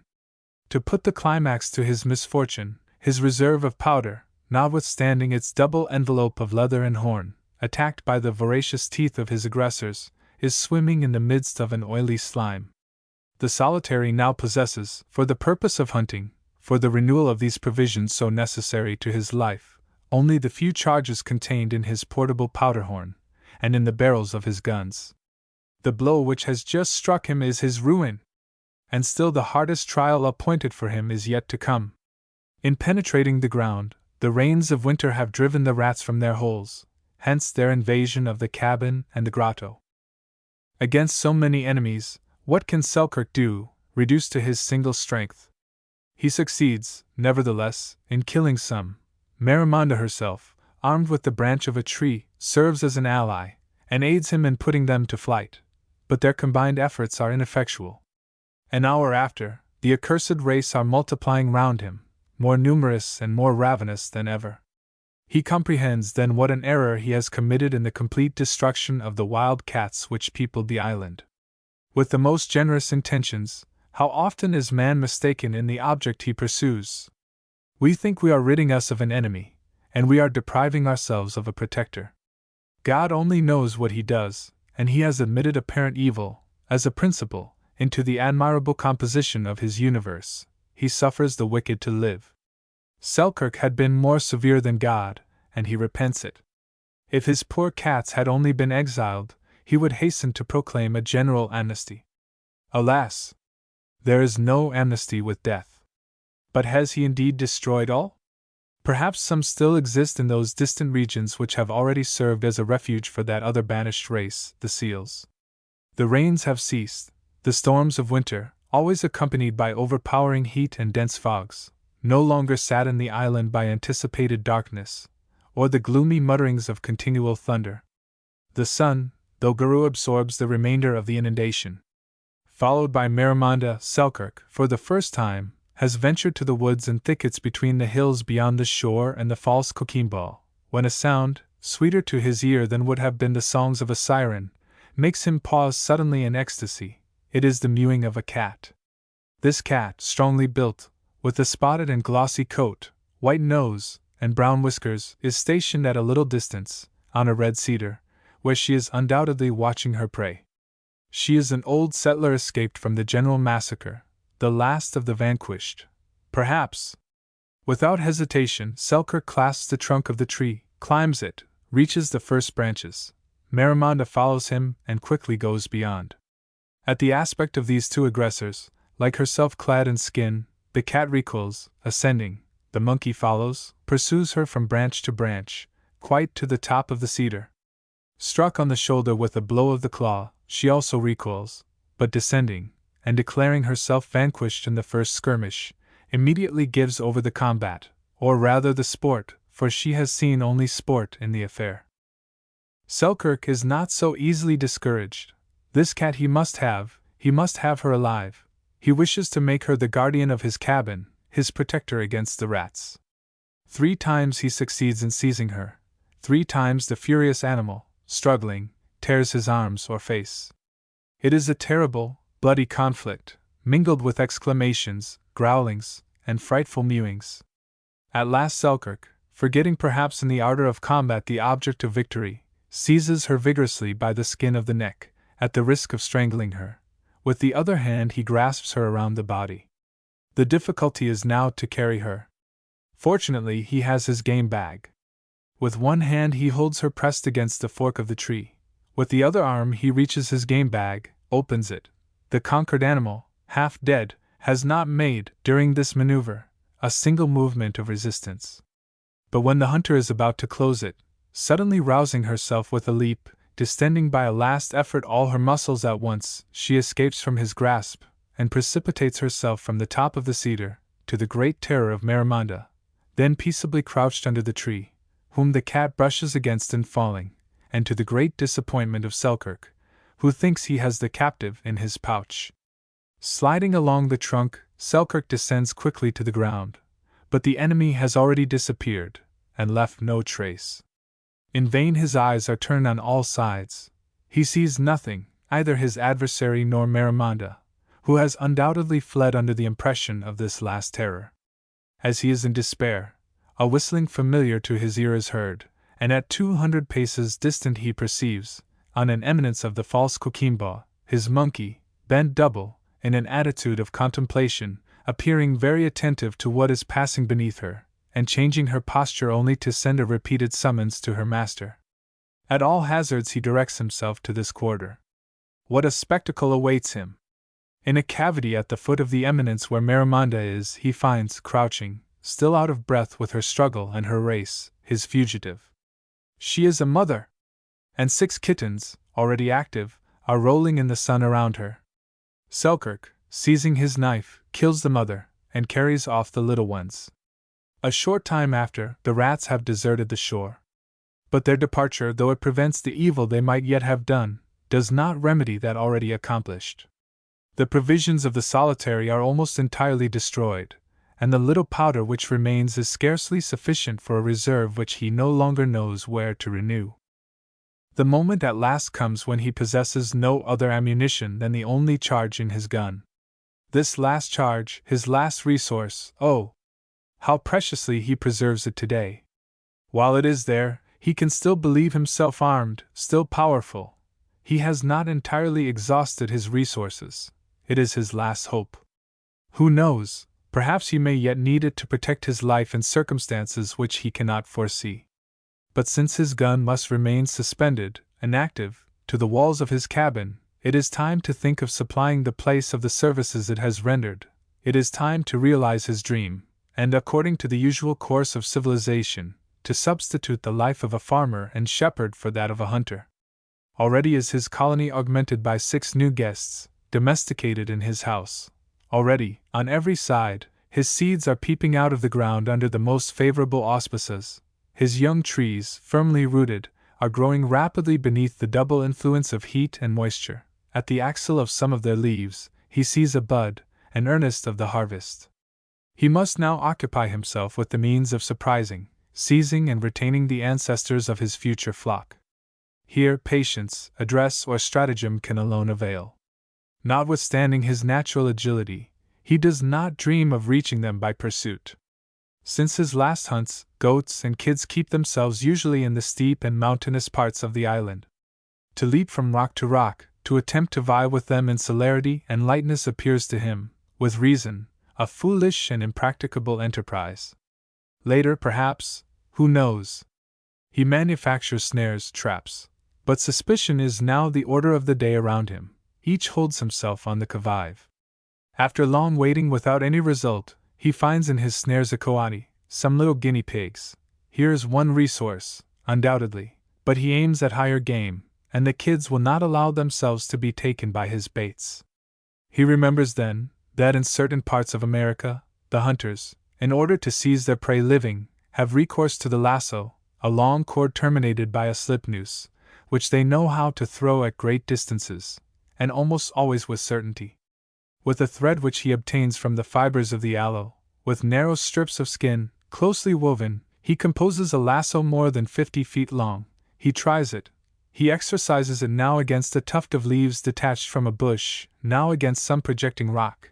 Afterwards he tries it upon Marimonda, who often enough, by her agility and swiftness, puts her master at fault.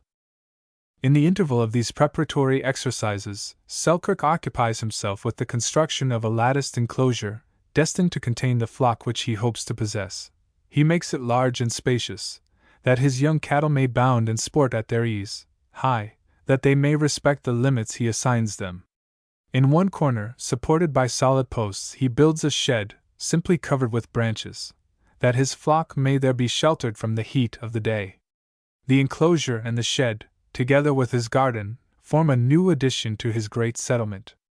When his kids shall have become goats, when the epoch of domesticity shall have arrived for them, when they shall have contracted habits of tameness, when they have learned to recognize his voice, then, and then only, will he permit them to wander and browse on the neighboring hills, under the direction of a vigilant guardian. This guardian, where shall he find? Why may it not be Marimonda? Marimonda, to whose intelligence he knows not where to affix bounds. Dreams, perhaps. And yet, but for dreams, but for those gentle phantoms which he creates, and by which he surrounds himself, what would sustain the courage of the solitary? When Selkirk thinks he has acquired skill in the use of the lasso, he buries himself among the high mountains situated towards the central part of his island. Several days pass amid fruitless attempts, and when the delicately carved foliage of the mimosa announces, by its folding, that night is approaching, he regains his cabin, gloomy, careworn, and despairing of the future. Meanwhile, by his very failures, he has acquired experience. One evening, he returns to his dwelling, bringing with him 2 young kids, with scarcely perceptible horns, and reddish skin, varied with large brown spots. Marimonda welcomes her new guests, and this evening all in the habitation breathes joy and tranquility. The week has not rolled away, when the number of Selkirk's goats exceeds that of his cats, and he takes pleasure in seeing them leap and play together in his enclosure. His mind has recovered its serenity. Yes, said he, with pride, man can suffice for himself, can depend on himself only for subsistence and welfare. Am I not a striking proof? Did not all seem lost for me, when an unforeseen catastrophe destroyed the remnant of the provision of powder which I owed to the pity of that miserable captain? Ah! Undoubtedly, according to his hateful calculations, he had limited the term of my life to the last charge which my gun should contain. This last charge is still there. Of what use will it be to me? Why do I need it? Are not my resources for subsistence more certain and numerous today than before? What then is wanting? The society of a Stradling and his fellows? God keep me from them.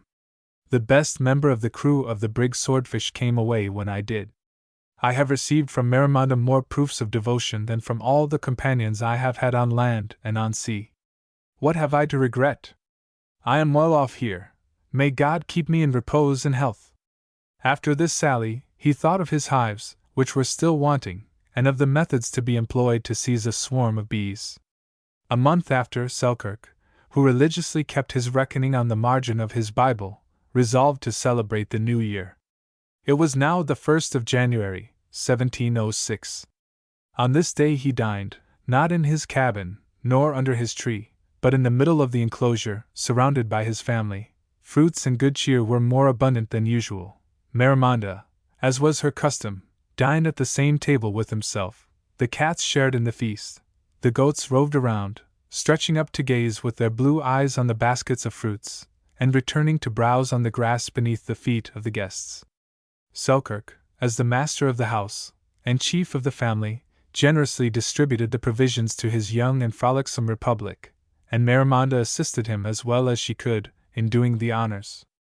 After the repast, there were races and combats. The remains of the baskets were thrown to the most skillful and the most adroit.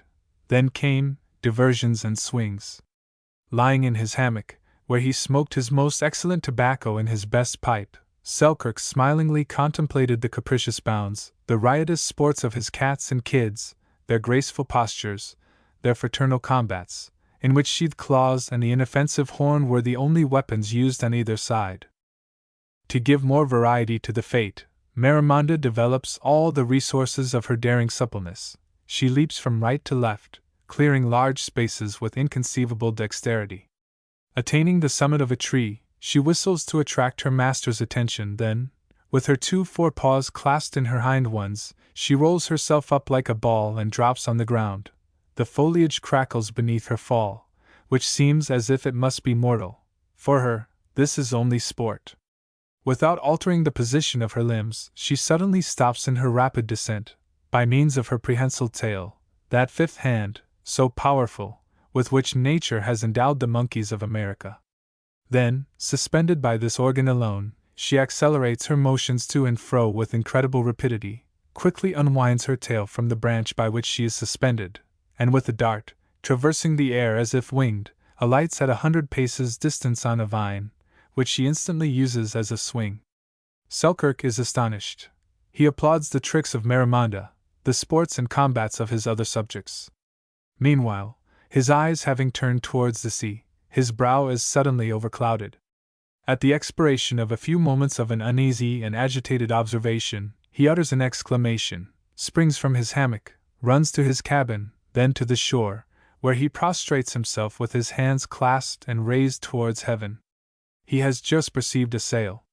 Provided with his glass, he seeks the sail upon the waves. He finds it.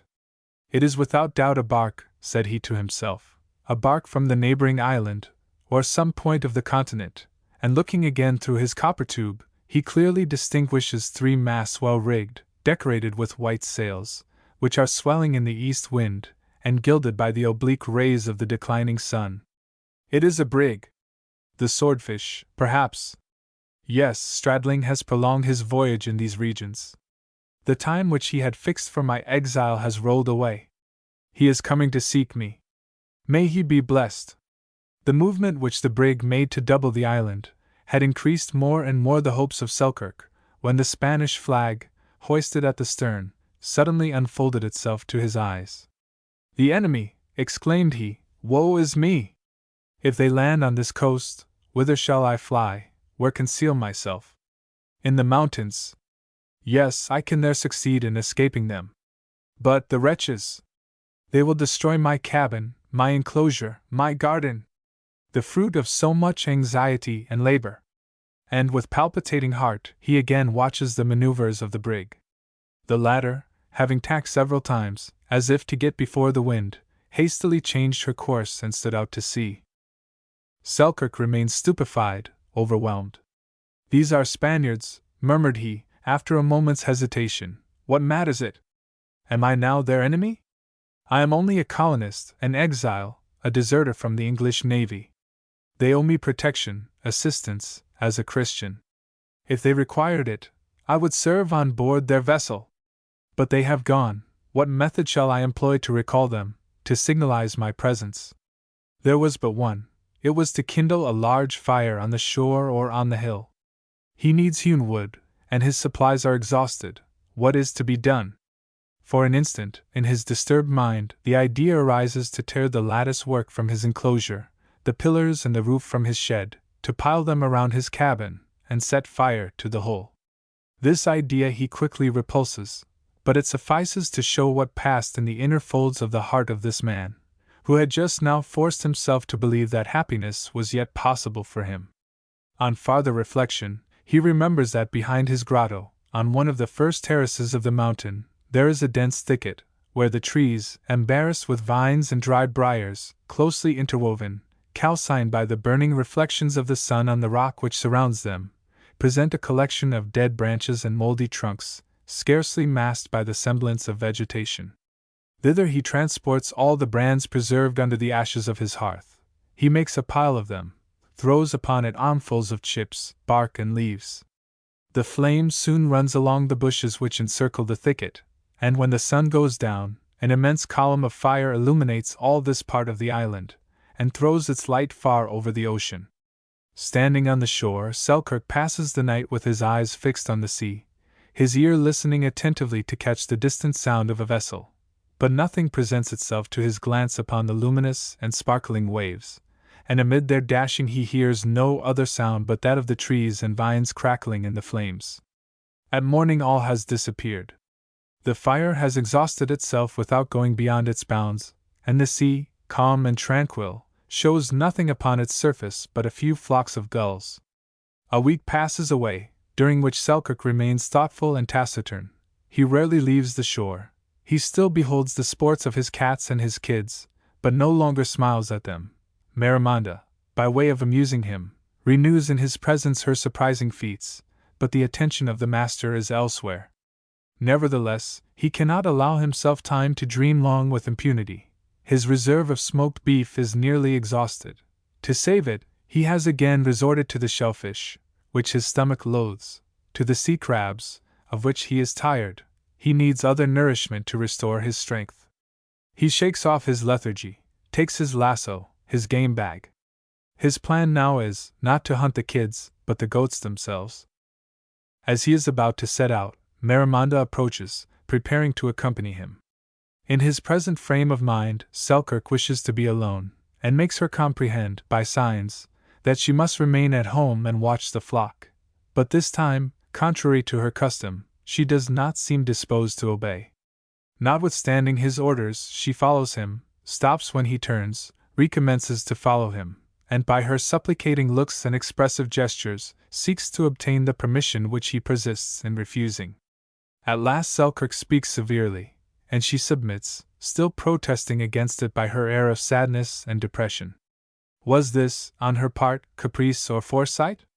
No one has the secret of these inexplicable instincts, which sometimes reveal to animals the presence of an invisible enemy, or the approach of a disaster. At evening, Selkirk had not returned. Marimonda passed the night in awaiting him, uttering plaintive cries. On the morrow the morning rolled away, then the day, then the night, and the cabin remained deserted, and Marimonda in vain scaled the trees and hills in the neighborhood to recover traces of her master. What had become of him? Chapter 9. The precipice. A dungeon in a desert island. Resignation. The passing bird. The browsing goat. The bending tree. Attempts at deliverance. Success. Death of Marimonda. In that sterile and mountainous quarter of the island to which he has given the name of Stradling, that name, importing to him misfortune, Selkirk, venturing in pursuit of a goat, has fallen from a precipice. Fortunately the cavity is not deep. After a transient swoon, recovering his footing, experiencing only a general numbness, and some pain caused by the contusions resulting from his fall, he bethinks himself of the means of escape.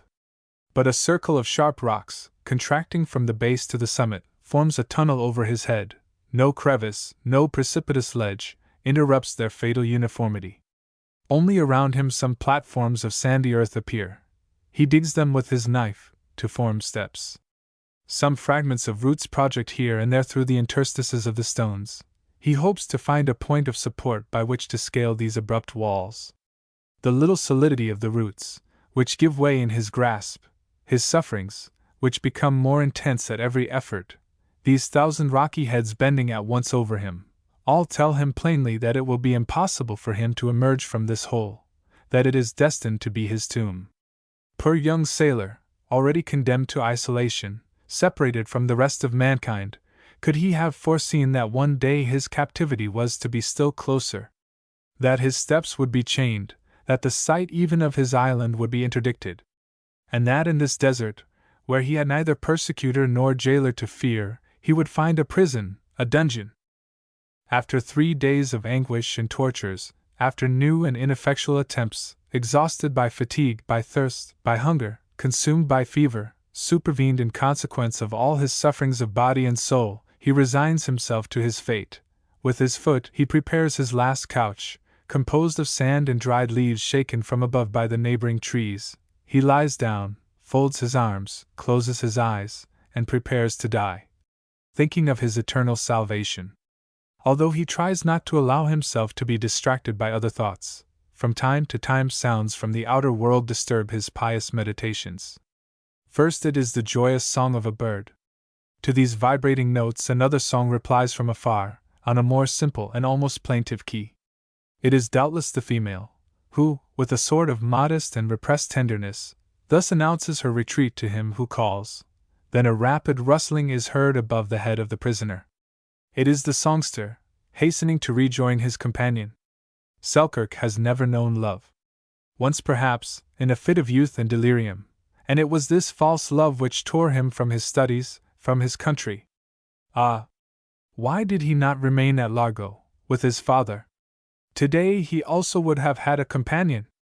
In that smiling country where coolness dwells, where labor is so easy, life so sweet and calm, the paternal roof would have sheltered his happiness. Oh!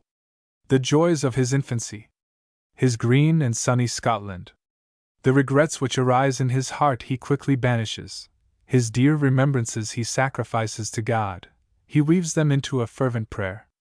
Very soon an approaching bleating rouses him again from his abstractions. A goat, with restless eye, has just stretched her head over the edge of the precipice, and for an instant fixes on him her astonished glance. Then, as if reassured, defying his powerlessness, with a disdainful lip she quietly crops some tufts of grass growing on the verge of the tunnel. On seeing her, Selkirk instinctively lays his hand on the lasso which is beside him. If I succeed in reaching her, in catching her, said he, her blood will quench the thirst which devours me, her flesh will appease my hunger. But of what use would it be? Whence can I expect aid and succor for my deliverance? This would then only prolong my sufferings. And throwing aside the end of the lasso which he has just seized, he again folds his arms on his breast, and closes his eyes once more. I know not what stoical philosopher, Atticus, I believe, a prey to a malady which he thought incurable, had resolved to die of inanition. At the expiration of a certain number of days abstinence had cured him, and when his friends, in the number of whom he reckoned Cicero, exhorted him to take nourishment, persisting in his first resolution, of what use is it, said he also, must I not die sooner or later? Why should I then retrace my steps, when I have already traveled more than half the road? Selkirk had more reason than Atticus to decide thus. Besides, his friends, where are they, to exhort him to live? Friends, has he ever had any? Night comes, and with the night a terrific hurricane arises. By the glare of the lightning he sees a tree, situated not far from the tunnel, bend towards him, almost broken by the violence of the wind. Perhaps Providence will send me a method of saving myself, murmured Selkirk. Should the tree fall on this side, if its branches do not crush me, they will serve as steps to aid me to leave this pit. I am saved. But the tree resists the storm, which passes away, carrying with it the last hope of the captive. Towards the morning of the 4th day his fever has ceased. The tortures of hunger and thirst are no longer felt. The complete annihilation of his strength is to him a kind of relief. Sleep seizes him, and with sleep he thinks death must come. Soon, in his dream, in a hallucination springing undoubtedly from the weakness of his brain, plaints, confused and distant groans, reach him from different points of the island. These sorrowful cries, almost uninterrupted, afterwards approach, and are repeated with increasing strength. He awakes, he listens. The bushes around him crackle and rustle, even the earth emits a dull sound, as beneath the bounding of a goat. The cries are renewed and become more and more distinct, like the sobs of a child. Selkirk puts his hand to his forehead. These plaints, these sobs, he thinks he recognizes, and suddenly raising himself with a convulsive effort, he exclaims, "Marimonda!" And Marimonda runs at her master's voice, changes, on seeing him, her cries of distress for cries of joy, leaps and gambols on the edge of the cavity, and quickly finding a way to join him, suspends herself by her tail to one of the branches on the verge, and springs to his side. Then contortions, caresses, winks of the eyes, motions of the head, whining, whistling, succeed each other. She rolls before him, embraces him closely, seeking by every method to supply the place of that speech which alone is wanting, and which she almost seems to have. Good Marimonda! Her humid and shivering skin, her bruised and bleeding feet, her inflamed eyes, plainly tell Selkirk how long she has been in search of him, how she has watched, run, to find him, and not finding him, what she has suffered at his absence. Her first transports over, by his pale complexion, by his dim eye, she quickly divines that it is want of food which has reduced him to this condition. Swift as a bird she climbs the sides of the tunnel. She repeatedly goes and returns, bringing each time fruits and canes full of savory and refreshing liquid. It is precisely the usual hour for their first repast, and once more they can partake of it together. Revived by this repast, by the sight of his companion in exile, Selkirk recovers his ideas of life and liberty. This abyss, from which she ascends with so much facility, who knows but with her aid he may be able in his turn to leave it? He remembers his lasso. He puts one end of it into Marimonda's hand. It is now necessary that she should fix it to some projection of the rock, some strong shrub, which may serve as a point of support. It was perhaps presuming too much on the intelligence which nature has bestowed on the race of monkeys. At her master's orders, Marimonda would seize the end of the cord, then immediately abandon it, as she needed entire freedom of motion to enable her to scale the walls of the tunnel. After several ineffectual attempts, Selkirk, as a last resort, decided to encircle Marimonda with the noose of the lasso, and by a gesture, to send her towards those heights where he was so impatient to join her. She departs, dragging after her the chain, of which he holds the other extremity. This chain, the only bridge thrown for him between the abyss and the port of safety, between life and death. With what anxiety he observes, studies its oscillations. Several times he draws it towards him, and each time, as if in reply to his summons, Marimonda suddenly reappears at the brow of the precipice, preparing to redescend. But he repulses her with his voice and gestures, and when these methods are insufficient, when Marimonda, exhausted with lassitude, seated on the verge of the tunnel, persists in remaining motionless, he has recourse to projectiles. To compel her to second him in his work, the possible realization of which he himself scarcely comprehends, he throws at her some fragments of stone detached from his rocky wall, and even the remains of that repast for which he is indebted to her. Even when she is at a distance, informed by the movements of the lasso of the direction she has taken, he pursues her still. Suddenly the cord tightens in his hand. He pulls again, he pulls with force, the cord resists. Fire mounts to his brain, his sluggish blood is quickened, his heart and temples beat violently, his fever returns, but only to restore to him, at this decisive moment, his former vigor. He hastily digs new steps in the interstices of the rock, with his hands suspending himself to the lasso, assisted by his feet, by his knees sometimes turning, grasping the projecting roots, the angles of his wall, he at last reaches the top of the cliff. Suddenly he feels the lasso stretch, as if about to break. A mist passes over his eyes, his head becomes dizzy, the cord escapes his grasp. But by a mechanical movement, he has seized one of the highest projections of the tunnel, he holds it, he climbs, he is saved. And during this perilous ascension, absorbed in the difficulties of the undertaking, attentive to himself alone, staggering, with a buzzing sound in his ears, he has not heard a sorrowful, lamentable moaning, not far from him. Dragging hither and thither after her the rope of leather and fibre of aloes, Marimonda, rather, doubtless, by chance than by calculation, had enlaced it around the trunk of the same tree which the night before, during the storm, had agitated its disheveled branches above the deep couch of the dying man. This trunk had served as a point of resistance, But during the tension, the unfortunate monkey, with her breast against the tree, had herself been caught in the folds of the lasso. When Selkirk arrives, he finds her extended on the ground, blood and foam issuing from her mouth, and her eyes starting from their sockets. Kneeling beside her, he loosens the bonds which still detain her.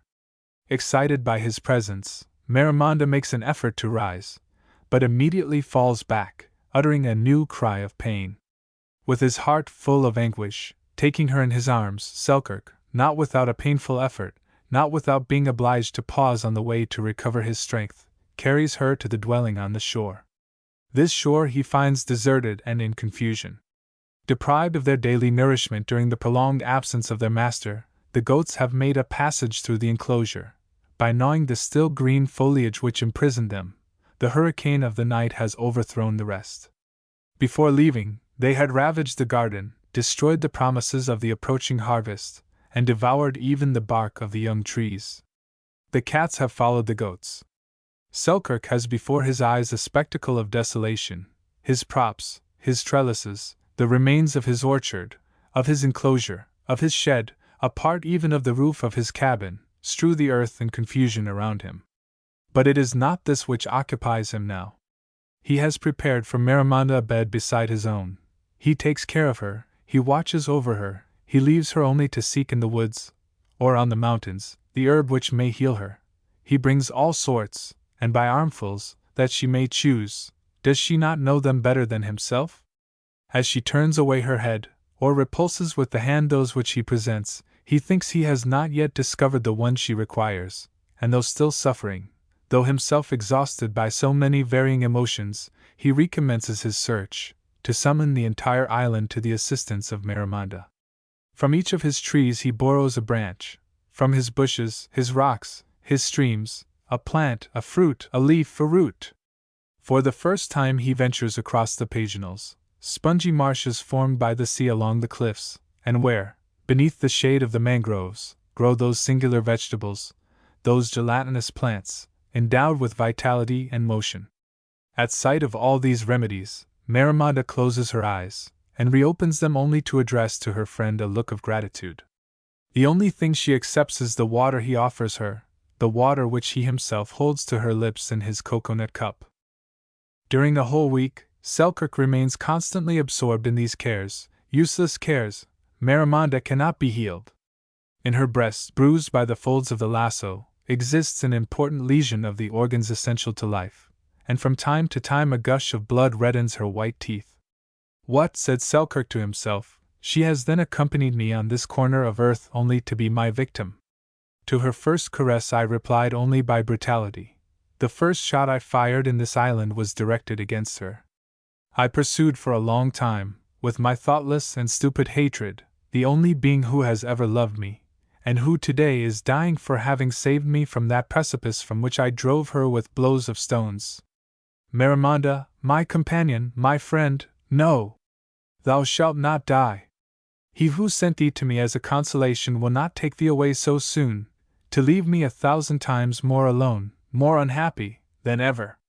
God, in clothing thee with a form almost human, has undoubtedly given thee a soul almost like ours. The gleam of tenderness and intelligence which shines in thine eyes, where could it have been lighted, but at that divine fire whence all affection and devotion emanate? Well, I will implore him for thee, and if he refuse to hear me, it will be because he has forgotten me, because he has entirely forsaken me, and I shall have nothing more to expect from his mercy. Falling then upon his knees, with his forehead upon the ground, he prays God for Maramonda. Meanwhile, from day to day the poor invalid grows weaker, her eyes become dim and glassy, her limbs frightfully emaciated, and her hair comes off in large masses. One evening, exhausted with fatigue, after having wrapped in a covering of goatskin Maramonda, who was in a violent fever, Selkirk was preparing to retire to rest. She detained him, and taking his hand in both of hers, cast upon him a gentle and prolonged look, which resembled an adieu. He seated himself beside her on the ground. Then, without letting go his hand, she leaned her head on her master's knee, and fell asleep in this position. Selkirk dares not stir, for fear of disturbing her repose. Insensibly sleep seizes him also. In the morning when he awakes, the sun is illuminating the interior of his cabin. Maramonda remains in the same attitude as the evening before, but her hands are cold, and a swarm of flies and mosquitoes are thrusting their sharp trunks into her eyes and ears. She is a corpse. Selkirk raises her, uttering a cry, and after having cast an angry look towards heaven, wipes away 2 tears that trickle down his cheeks. Thou thoughtest thyself insensible, Selkirk, and behold, thou art weeping, thou, who hast more than once seen, with unmoistened eye, men, thy companions, in war or at sea, fall beneath a furious sword, or under the fire of batteries. Among the sentiments which honor humanity, which elevate it notwithstanding its defects, thou hadst preserved at least thy confidence in God and in His mercy, Selkirk, and today thou doubtest both. Why dost thou weep? Why dost thou distrust God? Because thy monkey is dead. Chapter 10. Discouragement. A discovery. A retrospective glance. Project of suicide. The last shot. The sea serpent. The poro. A message. Another solitary. His provisions are exhausted, and Selkirk thinks not of renewing them. His settlement on the shore is destroyed, and he thinks not of rebuilding it. The fish pond, the bed of watercresses are encroached upon by sand and weeds, and he thinks not of repairing them. His mind, completely discouraged, recoils before such labors. He has scarcely troubled himself to replace the roof of his cabin. In the midst of his dreams, Selkirk had not counted enough on 2 terrific guests, which must sooner or later come, despair and ennui. Nevertheless, he had read in his Bible this passage: As the worm gnaweth the garment, and rottenness the wood, so doth the weariness of solitude gnaw the heart of man. One day, as he was descending from the oasis, where he had dug a tomb for Maramonda, he bethought himself of visiting the site of his burning wood. Around him, the earth, blackened by the ravages of the fire, presented only a naked, gloomy, and desolate picture. To his great surprise, beneath the ruins, under coal dust and half-calcined trunks of trees, he discovered, elevated several feet above the soil, the partition of a wall, some stones quarried out and placed one upon another. In fine, the remains of a building, evidently constructed by the hand of man. Men had then inhabited this island before him. What had become of them? This wood, impenetrably choked, stifled with thorny bushes, briars and vines, and which he had delivered over to the flames, was undoubtedly a garden planted by them, on a sheltered declivity of the mountain, the garden which surrounded their habitation, as he had himself designed his own to do. Ah! If he could have but found them in the island, how different would have been his fate! But to live alone! To have no companions but his own thoughts! Amid the dash of waves, the cry of birds, the bleating of goats, incessantly to imagine the sound of a human voice, and incessantly to experience the torture of being undeceived. What elements of happiness has he ever met in this miserable island? When he dreamed of creating resources for a long and peaceful future, he lied to himself. A life favored by leisure would but crush him the oftener beneath the weight of thought, and it is thought which is killing him, the thought of isolation. What import to him the beautiful sights spread out before his eyes? The vast extent of sky and earth has repeated to him each day that he is lost, forgotten on an obscure point of the globe. The sunrises and sunsets, with their magic aspects, this luxuriant tropical vegetation, the magnificent and picturesque scenery of his island, awaken in him only a feeling of restraint, an uneasiness which he cannot define. Perhaps the emotions, so sweet to all, are painful to him only because he cannot communicate them, share them with another. It is not the noisy life of cities which he asks, not even that of the shore.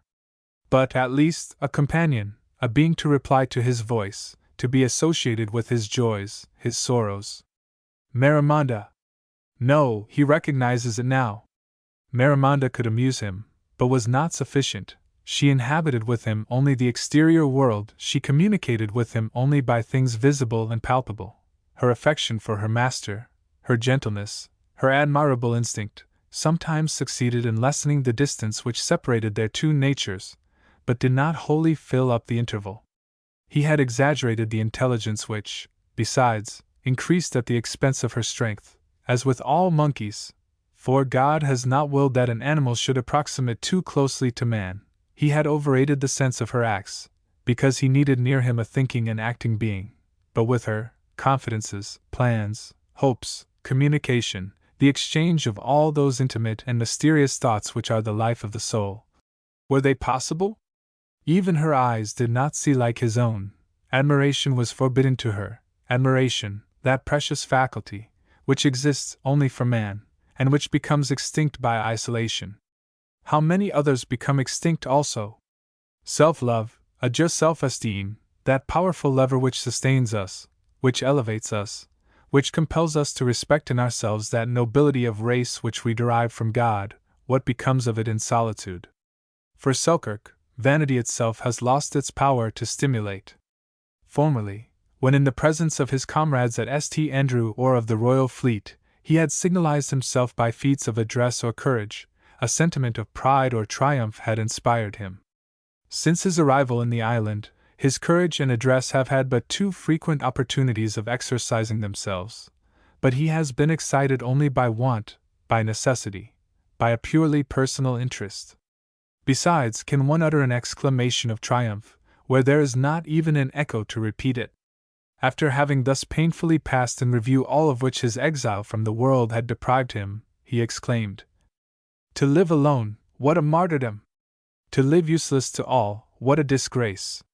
What? Does no one need me? What? Are generosity, devotion, even pity, all those noble instincts by which the soul reveals itself, forever interdicted to me? This is death, death premature and shameful. Ah! Why did I not remain at the foot of that precipice?" With downcast head, he remained some time overwhelmed with the weight of his discouragement. Then, suddenly, his brow cleared up, a sinister thought crossed his mind. He ran to his cabin, seized his gun. This last shot, this last charge of powder and lead, which he has preserved so preciously as a final resource, it will serve to put an end to his days. Well, is not this the most valuable service he can expect from it? He examines the gun. The priming is yet undisturbed. He passes his nail over the flint, leans the butt against the ground, takes off the thick leather which covers his foot, that he may be able to fire with more certainty. But during all these preparations his resolution grows weaker. He trembles as he rests the gun against his temples. That sentiment of self-preservation, so profoundly implanted in the heart of man, reawakens in him. He hesitates, thrice returning to his first resolution. He brings the gun to his forehead, thrice he removes it. At last, to drive away this demon of suicide, he fires it in the air. Scarcely has he thus uselessly thrown away this precious shot before he repents. He approaches the shore. It is at the moment when the tide is at its lowest ebb. The sun touches the horizon. Selkirk lies down on the damp beach. When the wave returns, said he, "If it be God's will, let it take me." Slumber comes first. Exhausted with emotion, yielding to the lassitude of his mind, he falls asleep. In the middle of the night, suddenly awakened by the sound of the advancing wave, he again flees before the threat of death. He no longer wishes to die. Once in safety, he turns to contemplate that immense sea which, for an instant, he had wished might be his tomb.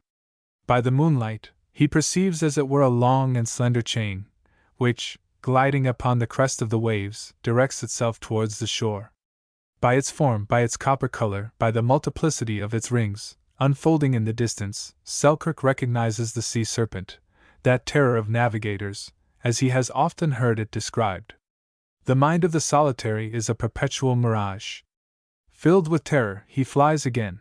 He conceals himself, trembling, in the caverns of his mountains. He has become a coward. Why should he affect a courage he does not feel? No one is looking at him. The next day, instead of the sea serpent, he finds on the beach an immense cryptogamia, a gigantic alga, of a single piece, divided into 1,000 cylindrical branches, and much superior to all those he has observed in the Straits of Sunda. The rising tide had thrown it on the shore. While he examines it, he sees with surprise all sorts of birds come to peck at it, coatis, agoutis, and even rats, come out of their holes, boldly carrying away before his eyes fragments, whence issues a thick and brown sap. Emboldened by their example, and especially by the balsamic odor of the plant, he tastes it. It is sweet and succulent. This plant is no other than that providential vegetable called by the Spaniards poro, and which forms so large a part of the nourishment of the poor inhabitants of Chile. The sea, which had already sent Selkirk seals to furnish him with oil and furs in a moment of distress, had just come to his assistance by giving him an easily procured aliment for a long time. Another surprise awaits him. Between the interlaced branches of his alga, he discovers a little bottle, strongly secured with a cork and wax. It contains a fragment of parchment, on which are traced some lines in the Spanish language. Although he is but imperfectly acquainted with this language, though the characters are partially effaced or scarcely legible, Selkirk, by dint of patience and study, soon deciphers the following words. In the name of the Holy Trinity, to you who may read, here some words were wanting, greeting. My name is Jean Gonzalve or Gonzales. The rest of the name was illegible. After having seen my 2 sons, and almost all my fortune, swallowed up in the sea with the vessel Fernán Cortés, in which I was a passenger, thrown by shipwreck on the coasts of the island of San Ambrosio, near Chile, I live here alone and desolate. May God and men come to my aid. At the bottom of the parchment, some other characters were perceptible, but without form, without connection, and almost entirely destroyed by a slight mold which had collected at the bottom of the bottle. Chapter 11. The island San Ambrosio. Selkirk at last knows what friendship is. The raft. Visits to the tomb of Marimonda. The departure. The 2 islands. Shipwreck. The port of safety. As he read this, Selkirk was seized with intense pity for the unfortunate shipwrecked. What? On this same ocean, undoubtedly on these same shores, lives another unhappy being, like himself exiled from the world, enduring the same sufferings, subject to the same wants, experiencing the same ennui, the same anguish as himself. This man has confided to the sea his cry of distress, his complaint, and the sea, a faithful messenger, has just deposited it at the feet of Selkirk. Suddenly he remembers that rock, that island, discerned by him, on the day when at the oasis, he was reconciled to Marimonda. That is the island of San Ambrosio. It is there, he does not doubt it for an instant, that his new friend lives, yes, his friend. For, from this moment he experiences for him an emotion of sympathetic affection. He loves him, he is so much to be pitied. Poor father, he has lost his sons, he has lost his fortune and the hope of returning to his country, and yet there reigns in his letter a tone of dignified calmness, of religious resignation which can come only from a noble heart. He is a Spaniard and a Roman Catholic. Selkirk is a Scotchman and a Presbyterian. What matters it? Today his friend demands assistance, and he has resolved to dare all, to undertake all to respond to his appeal. Like a lamp deprived of air, his mind has revived at this idea, that he can at last be useful to others than himself. The inhabitant of San Ambrosio shall be indebted to him for an alleviation of his sorrows, for companionship in them. What is there visionary about this hope? Had he not already conceived the project of preparing a bark to explore that unknown coast? God seems to encourage his design, by sending him at once this double manna for the body and soul, the poro, which will suffice for his nourishment, and this writing, which the wave has just brought, to impose on him a duty. He immediately sets himself to the work, and obstacles are powerless to chill his generous excitement. Of the vegetable productions of the island, the red cedar and myrtle are those which grow of the largest size, but yet their trunks are not large enough to serve when hollowed out for a bark. Well, he will construct a raft. He fells young trees, cuts off their branches, rolls them to the shore, on a platform of sand, which the waves reach at certain periods. He fastens them solidly together with a triple network of plaited leather, cords woven of the fiber of the aloe, supple and tough vines. He chooses another with diverging and horizontal roots, the habitual direction taken by all the large vegetables of this island, the sand of which is covered only by 2 feet of earth. This shall be the mast. He plants it in the middle of the raft, where it is kept upright by its roots, knotted and interwoven with the various pieces which compose the floor. For a sail, has he not that which was left him by the swordfish? And will not his sealskin hammock serve as a spare sail? he afterwards constructs a helm, then 2 strong oars, that he may neglect no chance of success. He fastens his structure still more firmly by all that remains to him of his nails and bolts, and awaits the high tide to launch his skiff upon the sea. He has never felt calmer, happier, than during the long time occupied in these labors. Their object has doubled his strength. The moments of indispensable repose he has passed at the oasis, beside the tomb of Marimonda, of that Marimonda, who by her example opened to him the life of devotedness in which he has just engaged. Thence, with his eye turned upon that island where dwells the unknown friend from whom he has received a summons, he talks to him, encourages him, consoles him. He imparts to him his resolution to join him soon, and it seems as if the same waves which had brought the message will also undertake to transmit the reply. At present, Selkirk finds some sweetness in pitying evils which are not his own. He no longer dreams of wrapping himself in a cloak of selfishness. That disdainful heart, hitherto invincibly closed, at last experiences friendship, or at least aspires to do so. At last, the day arrives when the sea, inundating the marshes, bending the mangroves, reaches, on the sandy platform, one of the corners of his raft. Selkirk hastens to transport thither his hatchets, his guns, his sealskins and goatskins, his Bible, his spyglass, his pipes, his ladder, his stools, even his traps, all his riches. It is a complete removal. On taking possession of the island, he had engraved on the bark of several trees the date of his arrival. He now inscribes upon them the day of his departure. For many months his reckoning has been interrupted. To determine the date is impossible. He knows only the day of the week.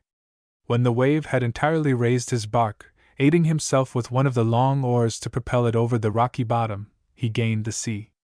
Then, after having adjusted his sail, with his hand on the helm, he turned towards his island to address to it an adieu, laden with maledictions rather than regrets.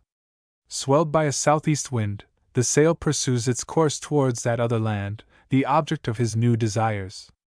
At the expiration of some hours, by the aid of his glass, what from the summit of his mountains had appeared to him only a dark point, a rock beaten by the waves, seems already enlarged, allowing him to see high hills covered with verdure. He has not then deceived himself. There exists a habitable land, habitable for 2. It has served as a refuge to the shipwrecked man, to his friend. Ah! How impatient he is to reach this shore where he is to meet him.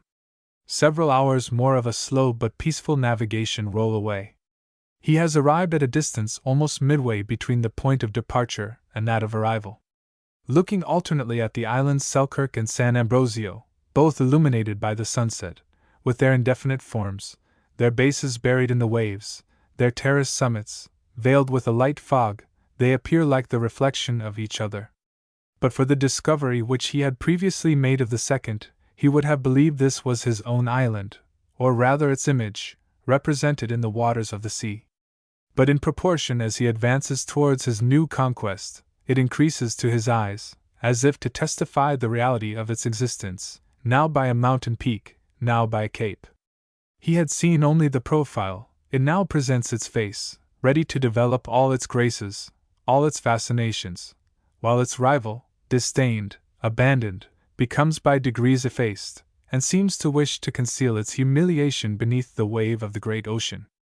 Suddenly, without any apparent jar, without any flaw of wind, on a calm sea, the stem of the tree serving as a mast vacillates, bends forward then on one side, the roots, which fasten it to the floor of the raft, are wrenched from their hold, the sail, diverging in the same direction, still extended, drags it entirely down, and it is borne away by the wave. Struck with astonishment, Selkirk puts his foot on the helm, and seizes his oars. But oars are powerless to move so heavy a machine. What is to be done? He who has not been able to endure isolation in the midst of a terrestrial paradise, from which he has just voluntarily exiled himself, must he then be reduced to have for an asylum, on the immensity of the ocean, only a few trunks of trees scarcely lashed together? The situation is frightful, terrific. Selkirk dares not contemplate it, lest his reason should give way. He must have a sail, a mast. He has his spare sail. For the mast, his only resource is to detach one of the timbers which compose the framework of his raft. Perhaps this will destroy its solidity, but he has no choice. He takes the best of his hatchets, chooses among the straight stems of which his floating dwelling is composed, that which seems most suitable. He cuts away with 1,000 precautions the bonds which fasten it. He frees it, not without difficulty, from the contact of other logs to which it has been attached. But while he devotes himself to this task, the raft, obedient to a mysterious motion of the sea, has slowly drifted on. The surface is covered with foam, as if submarine waves are lashing it. Selkirk springs to the helm. The tiller breaks in his hands. He seizes the oars, they also break. An unknown force hurries him on. He has just fallen into one of those rapid currents which, from north to south, traverse the waters of the Pacific Ocean. Borne away in a contrary direction from that which he has hitherto pursued, the land of which he had come in search seems to fly before him. Whither is he going? Into what regions, into what solitudes of the sea is he to be carried, far from islands and continents? To add to his terror, in these latitudes, where day suddenly succeeds to night and night to day, where twilight is unknown, the sun, just now shining brightly, suddenly sinks below the horizon. In the midst of profound darkness, the unhappy man pursues this fatal race, leading to inevitable destruction. During a part of this terrible night, he hears the frail framework which supports him cracking beneath his feet. How long must his sufferings last? He knows not. At last, jostled by adverse waves shaken to its center, the raft begins to whirl around, and something heavier than the shock of the wave comes repeatedly to give it new and rude blows. The first rays of the rising moon, far from calming the terrors of the unhappy mariner, increase them. In his dizzy brain, these wan rays which silver the surface of the sea, seem so many phantoms coming to be present at his last moments. Pale, bent double, with his hair standing upright, clinging to some projection of his bark, he in vain attempts to fix his glance on certain strange objects which he sees ascending, descending, and rolling around him. They are the trunks of the trees which formed a part of his raft, limbs detached from its body, and which, now drawn into the same whirlpool, are by their repeated shocks, aiding in his complete destruction. In face of this imminent, implacable death, Selkirk ceases to struggle against it. He has now but one resource: the belief in another life. The religious instinct, which has already come to his assistance, revives with force. Clinging with his hands and feet to these wavering timbers, which are almost disjoined, half inundated by the wave, which is encroaching more and more upon his last asylum, he directs his steps towards the spot where he had deposited his arms and furs. He takes from among them his Bible, not to read it, but to clasp it to his heart, whose agitation and terror seem to grow calm beneath its sacred contact. He then attempts to absorb his thoughts in God. He blames himself for not having been contented with the gifts he had received from him. He might have lived happily in Scotland, or in the Royal Navy. It is this perpetual desire for change, these aspirations after the unknown, which have occasioned his ruin. At this moment, raising his eyes towards heaven, he sees, beneath the pale rays of the moon, a mass of rocks rising at a little distance, which he immediately recognizes. There is the Bay of the Seals, the Peak of the Discovery. That hollow, lying in the shadow, is the Valley of the Oasis. As on the first day of his arrival, on one of the steepest summits of the mountain, he perceives stationed there, immovable, like a sentinel, a goat, between whose delicate limbs shines a group of stars, celestial eyes, whose golden lids seem to vibrate as if in appeal. It is his island. He does not hesitate.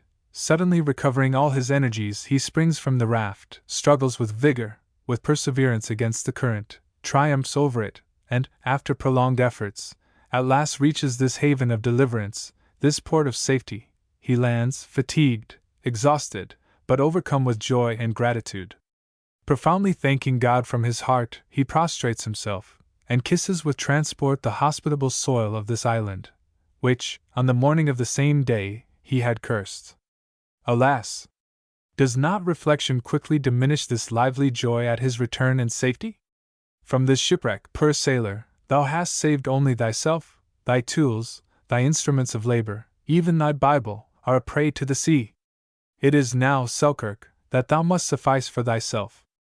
It is the last trial to which thou canst be subjected. Chapter 12. The Island of Juan Fernandez. Encounter in the Mountains. Discussion. A new captivity. A cannon shot. Dampier and Selkirk. Massa Fuera. News of straddling. Confidences. End of the history of the Rio Robinson Crusoe.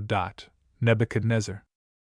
On the 1st of February 1709, an English vessel, equipped and sent to sea by the merchants of Bristol, after having sailed around Cape Horn, in company with another vessel belonging to the same expedition, touched alone, about the 33° degree of south latitude, at the island of Juan Fernandez, from 110 to 120 leagues distant from the coast of Chile. The second ship was to join her without delay. Symptoms of the scurvy had appeared on board, and it was intended to remain here for some time, to give the crew opportunity of recovering their health. Their tents pitched, towards evening several sailors, having ventured upon the island, were not a little surprised to see, through the obscurity, a strange being, bearing some resemblance to the human form, who, at their approach, scaling the mountains, leaping from rock to rock, fled with the rapidity of a deer, the lightness of a chamois. Some doubted whether it was a man, and prepared to fire at him. They were prevented by an officer named Dower, who accompanied them. On their return to their companions, the sailors related what they had seen. Dower did not fail to do the same among the officers, and this evening, at the encampment on the shore, in the forecastle as well as on the quarterdeck, there were narratives and suppositions that would amuse an assembly of Puritans through the whole of Lent, says the account from which we borrow a part of our information. At this period, tales of the marvelous gained great credence among sailors.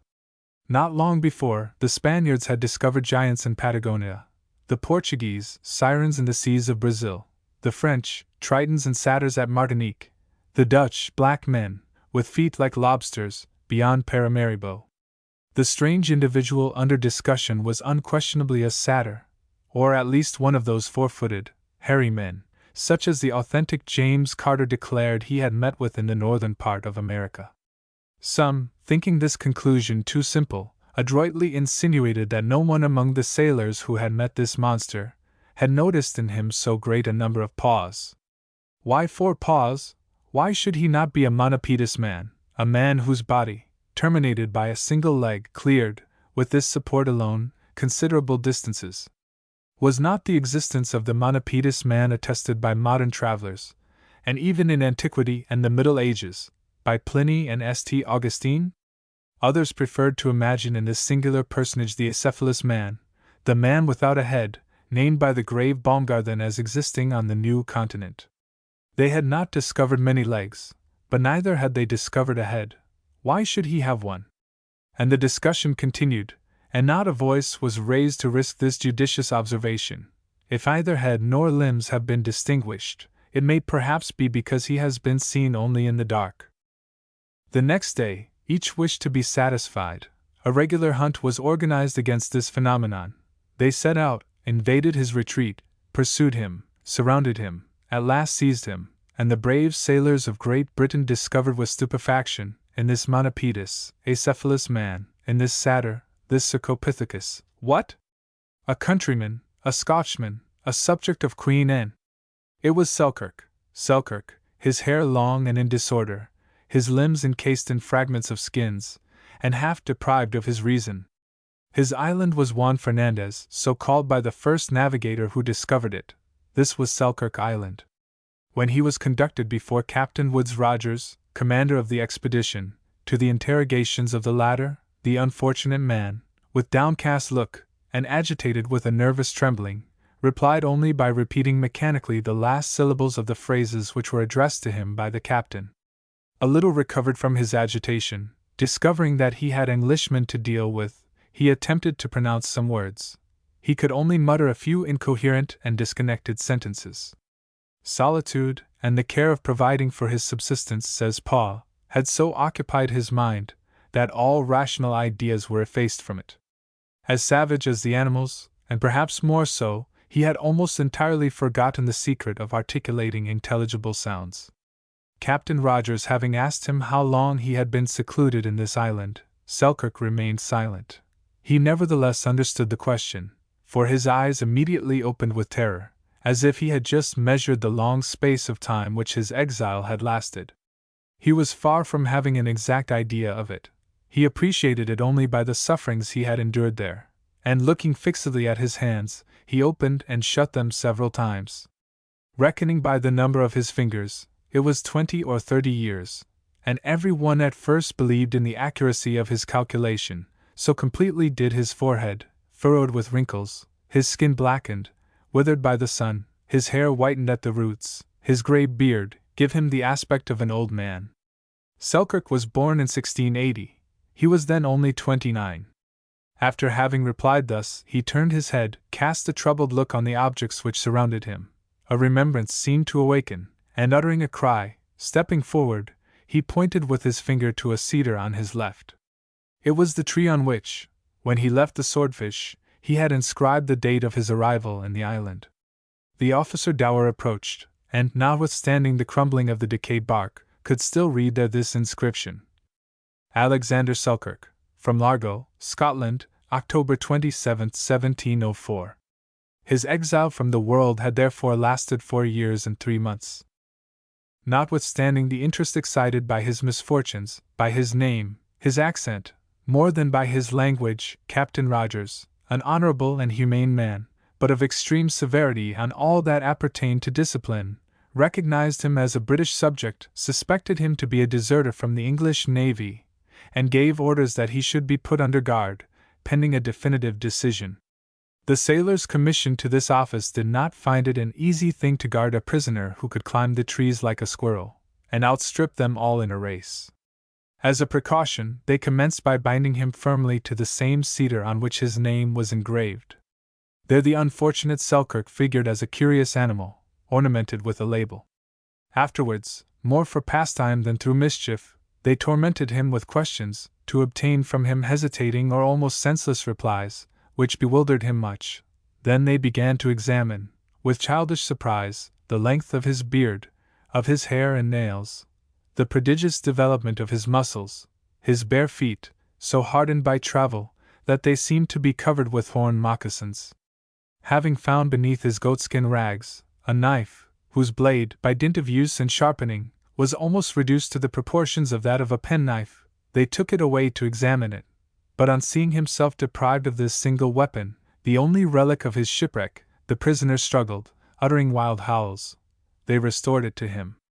At the hour of repast, Selkirk had, like the rest, his portion of meat and biscuit. He ate the biscuit, manifesting great satisfaction. But he, who had at first suffered so much from being deprived of salt, found in the meat a degree of saltness insupportable. He pointed to the stream. One of his guards courteously offered him his gourd, containing a mixture of rum and water. He approached it to his lips, and immediately threw it away with violence, as if it had burned him. At evening, he was transported on board. A few days after he began to acquire a taste for common food. His ideas became more definite. Speech returned to his lips more freely and clearly.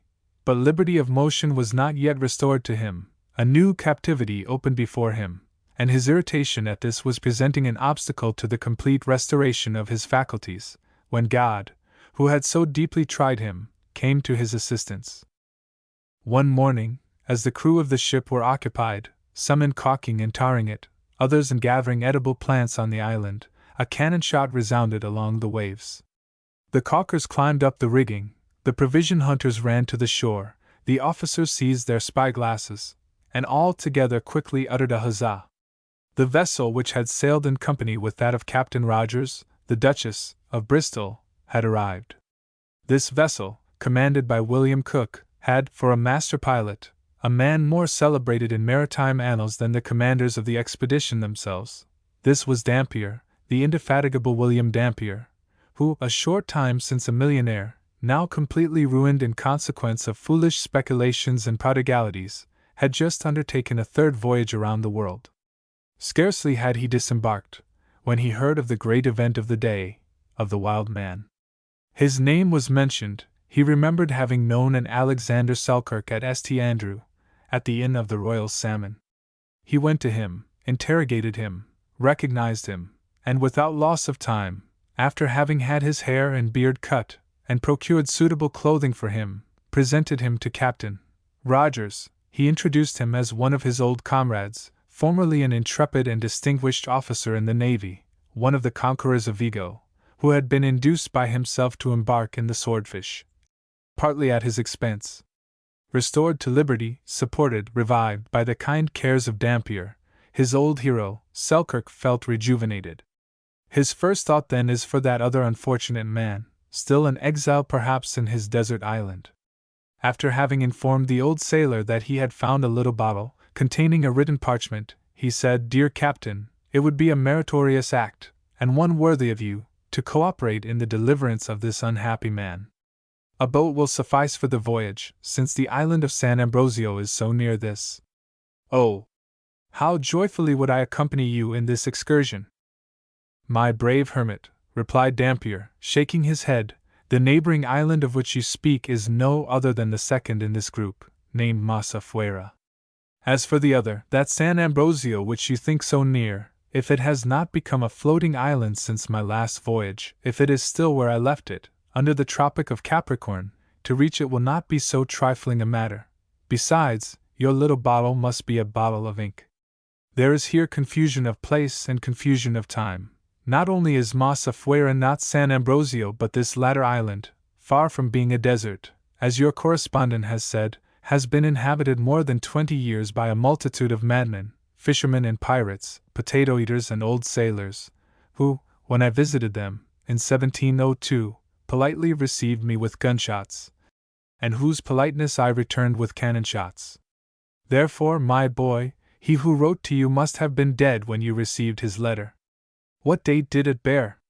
"None," said Selkirk. "The last lines were effaced, and he trembled at the idea of all the dangers he had run in pursuit of this friend, who no longer existed, and of a land which he had never inhabited.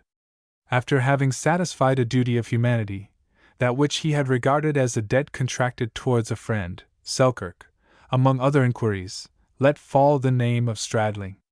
This time, it was hatred which asked information. His hatred was destined to be gratified. In pursuing his voyage, after having coasted along the shores of the Straits of Magellan, Stradling, surprised by a frightful hurricane, had seen his vessel entirely disabled. Repulsed at 5 different times, now by the tempest, now by the Spaniards, from the ports where he attempted to take refuge, he was thrown, near La Plata, on an inhospitable shore. Attacked, pillaged by the natives, half of his crew having perished, with the remains of his ship he constructed another, to which he gave the name of the Cinque Ports, instead of that of the Swordfish, which it was no longer worthy to bear. This was a large pinnace, on which he had secretly returned to England. For several years past, Dampier had not heard of him. Selkirk thought himself sufficiently avenged. His present happiness silenced his past ill will. He even became reconciled to his island. Each day he traversed its diverse parts, with emotions various as the remembrances it awakened. But he was now no longer alone. Arm in arm with Dampier, he revisited these places where he had suffered so much, and which often resumed for him their enchanting aspects. His companion was soon informed of his history. When he had related what we already know, from his landing to the construction of his raft, and to his frightful shipwreck, he at last commenced, not without some mortification, the recital of his final miseries, which alone could explain the deplorable state in which the English sailors had found him. By the loss of his hatchets, his ladder, his other instruments of labor, condemned to inaction, to powerlessness, he had nothing to occupy himself with but to provide sustenance. But the sea had taken his snares along with the rest. He at first subsisted on herbs, fruits, and roots. Afterwards his stomach rejected these crudities, as it had repulsed the fish. Armed with a stick, he had chased the agoutis. For want of agoutis he had eaten rats. By night, he silently climbed the trees to surprise the female of the toucan or blackbird, which he pitilessly stifled over their young brood. Meanwhile, at the noise he made among the branches, this winged prey almost always escaped him. He tried to construct a ladder.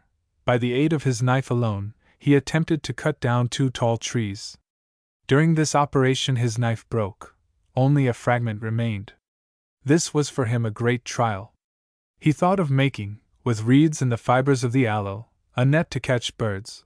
But all patient occupation, all continuous labor, had become insupportable to him.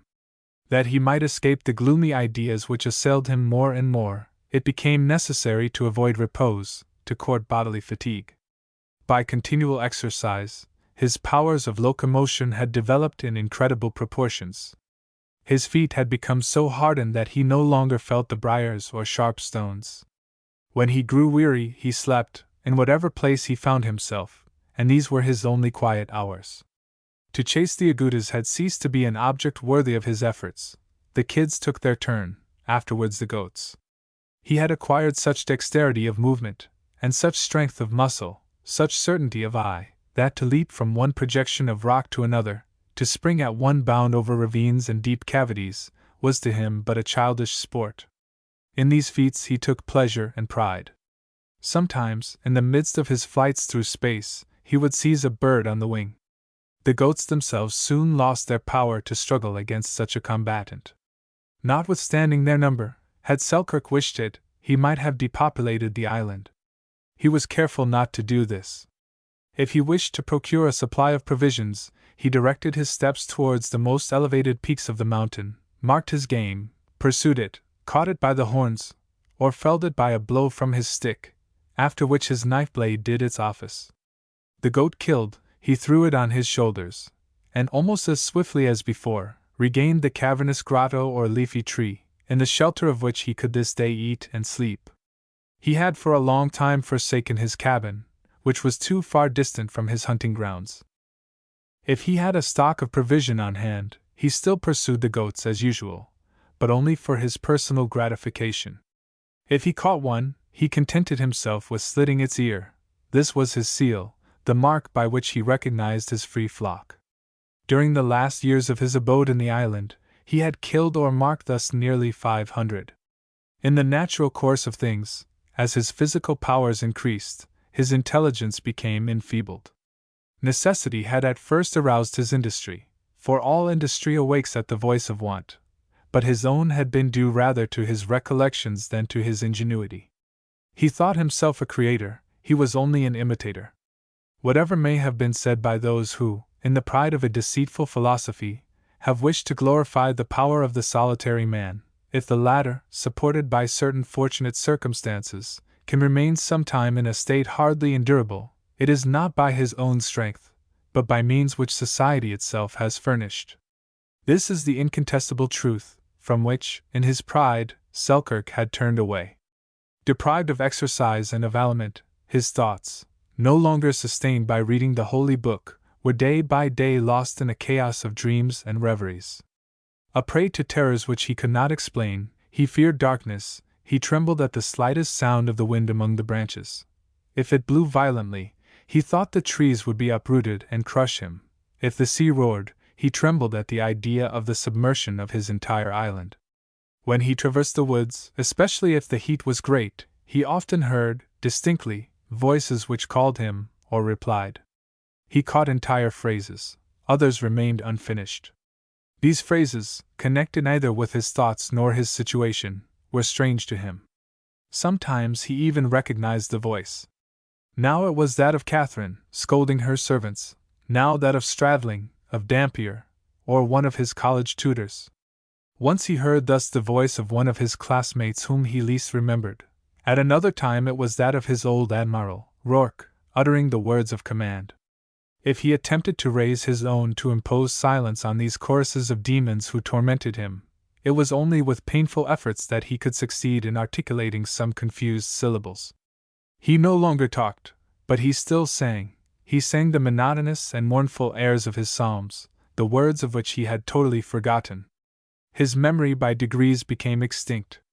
Sometimes even, he lost the sentiment of his identity. Then, at least, his state of isolation, and the memory of his misfortunes ceased to weigh upon him. He nevertheless remembered that about this time, having approached Swordfish Beach, attracted by an unusual noise there, he had seen it covered with soldiers and sailors, doubtless Spaniards. The idea of finding himself among men had suddenly made his heart beat, but when he descended the declivity of the hills in order to join them, several shots were fired. the balls whistled about his ears, and, filled with terror, he had fled. Once more he had found himself there, but without intending it, for then he could no longer find his way, by the points of the compass, through the woods and valleys leading to the shore. Ah! How had his ancient abode changed its aspect! How many years had rolled away since he lived there!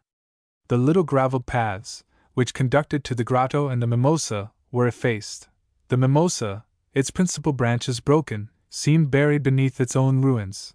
Of his fish pond, his bed of watercresses, not a vestige remained. His grotto, veiled, hid beneath the thick curtains of vines and heliotropes, was no longer visible. His cabin had ceased to exist, overthrown, swept away doubtless, by a hurricane, as his enclosure had been. He could discover the spot only by the 5 myrtles, which, disembarrassed of their roof of reeds and their plaster walls, had resumed their natural decorations, green and glossy, as if the hatchet had never touched them. At their feet tufts of briars and other underbrush had grown up, as formerly. The 2 streams, the linnet and the stammerer, alone had suffered no change. The one with its gentle murmur, the other with its silvery cascades, after having embraced the lawn, still continued to flow towards the sea, where they seemed to have buried, with their waves, the memory of all that had passed on their borders. At sight of his shore, which seemed to have retained no vestige of himself, Selkirk remained a few moments, mournful and lost in his incoherent thoughts, in the midst of which this was most prominent, yet alive, already forgotten by the world. I have seen my traces disappear, even from this island which I have so long inhabited. A rustling was heard in the foliage. He raised his eyes, expecting to see Marimonda swinging on the branch of a tree. Perceiving nothing, he remembered that Marimonda reposed at the oasis. He took the road from the mountain which led thither. But when he arrived there, when he was before her tomb, covered with tall grass, he had forgotten why he came. One of those unaccountable fits of terror, which were now more frequent than formerly, seized him, and he precipitately descended the mountain, springing from peak to peak along the rocks.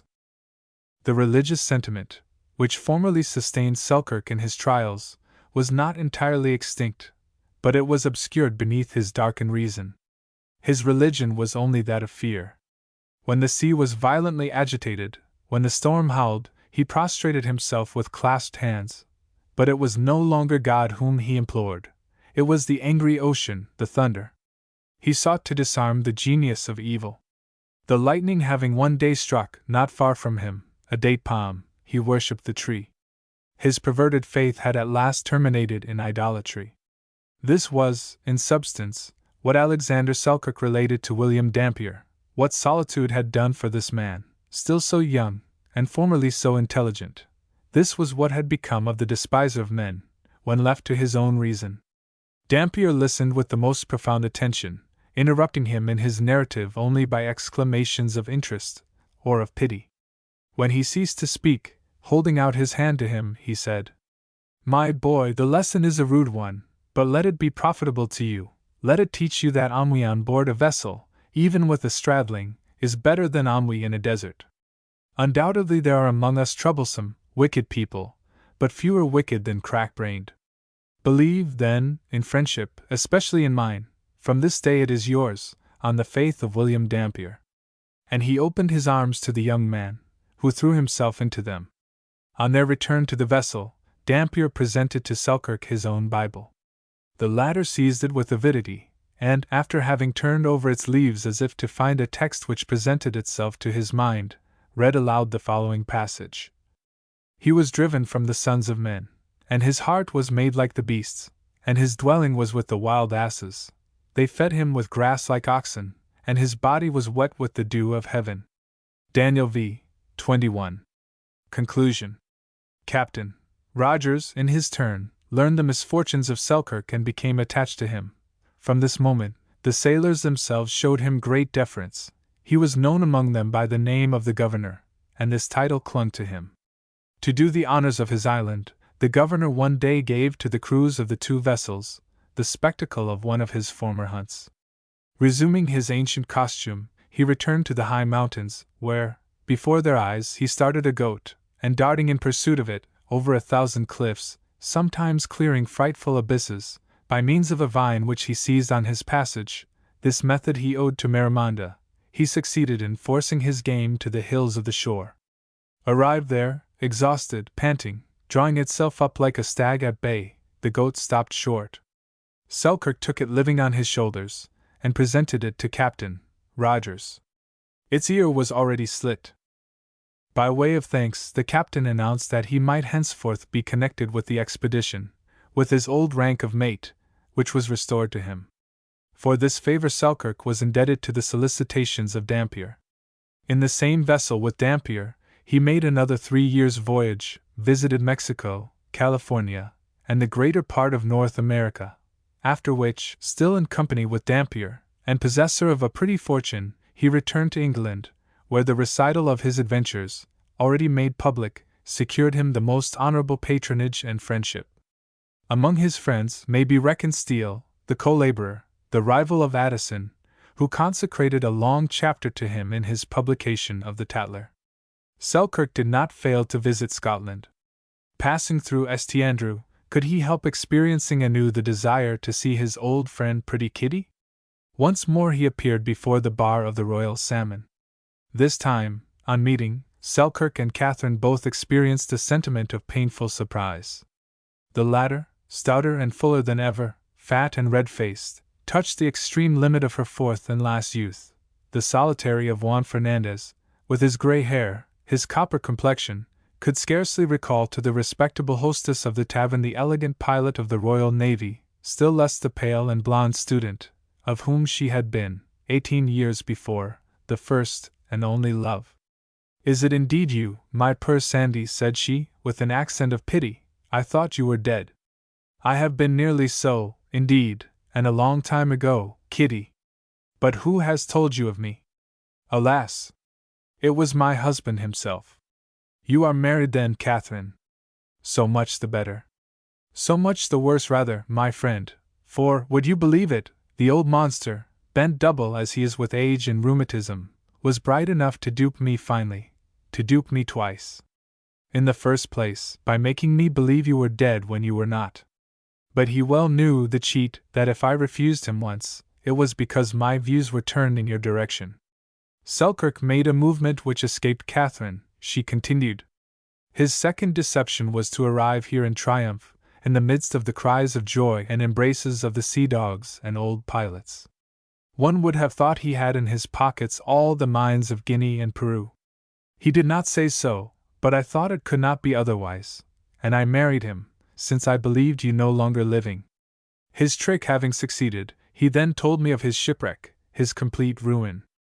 Ah! With what a good heart would I have sent him packing! But it was too late, and it became necessary that the Royal Salmon, founded by the Honourable Andrew Felton, should furnish subsistence for two, and this is the reason why, Mr. Selkirk, you find me still here, a prisoner in my bar, and cursing all the captains who make the tour of the world only to come afterwards and impose upon poor and inexperienced young girls." Selkirk had not at first understood the lamentations of Catherine, but a twilight commenced to dawn in his ideas. He divined that his name had been used for an act of baseness, and without being able to account for it, he felt the return of an old leaven of spite, an old hatred revived. "Who is your husband? What is his name?" asked he, in a loud voice and with a tone of authority. "Do not grow angry, Sandy. Do not seek a quarrel with him now. What is done is done. I am his wife, do you understand? It is of no use to recall the past. And who thinks of recalling it? I simply asked you who he was? You will be prudent, you promise me? Well, do you see him yonder, in the second stall, at the same place he formerly occupied? He has just poured out some gin to those sailors, and is drinking with them. It is he who is standing up with an apron on." "Stradling," exclaimed Selkirk, with sparkling eyes. But at the sight of this apron, finding his old captain become a waiter, his hatred and projects of vengeance were suddenly extinguished. Alexander Selkirk returned to England in 1712. The history of his captivity in the island of Juan Fernandez had appeared in the papers. Several apocryphal relations had been already published, when in 1717, Daniel Defoe published his Robinson Crusoe. He is really the same personage, But in this latter version, the island of Juan Fernandez, in spite of distance and geographical impossibilities, is peopled with savage Caribs. Marimonda is transformed into the simple Friday. History is turned into romance, but this romance is elevated to all the dignity of a philosophical treatise. Rendering full justice to the merit of the writer, we must nevertheless acknowledge that he has completely altered, in a mental view, the physiognomy of his model. Robinson is not a man suffering entire isolation. He has a companion, and the savages are incessantly making inroads around him. It is the European developing the resources of his industry, to contend at once with an unproductive land and the dangers created by his enemies. Selkirk has no enemies to repulse, and he inhabits a fruitful country. He needs, before everything else, the presence of man, one of those fraternal affections in which he refuses to believe. His sufferings originate in his very solitude. In solitude, Robinson improves and perfects himself. Selkirk, at first as full of resources as he, ends by becoming discouraged and brutified. Which of the two is most true to nature?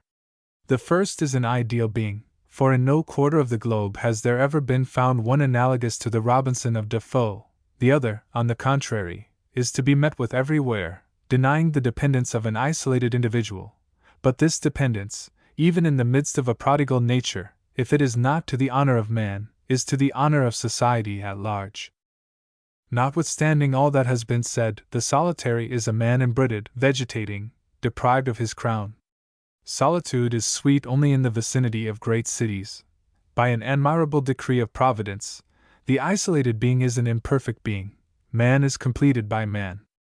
Notwithstanding the false maxims of a deceitful philosophy, it is to the social state that we owe, from the greatest to the least, the courage which animates and sustains us. God has created us to live there and to love one another. It is for this reason that selfishness is a shameful vice, a crime. It is, so to speak, an infringement of one of the great laws of nature. The end. New books and new editions. Published by Ticknor, Reed, and Fields. Henry W. Longfellow. Complete Poetical Works, Transcriber's Note, Missing Text. The 6 volumes mentioned below, and Tr. Note, Missing Text. The Market. In 2 volumes, 16 mo $2. In separate volumes, each, Tr. Note, Missing Text, cents. Voices of the Night. Ballads and Other Poems. Spanish Student, a play in 3 acts. Belfry of Bruges and Other Poems. Evangeline, a tale of Acadi, Tr. Note, Missing Text, The Seaside and the Fireside. The Waif. A collection of poems. Edited by, Tr. Note, Missing Text, The Estray.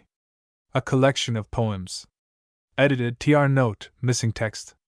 Mr. Longfellow's Prose Works Hyperion. A Romance. In 1 volume.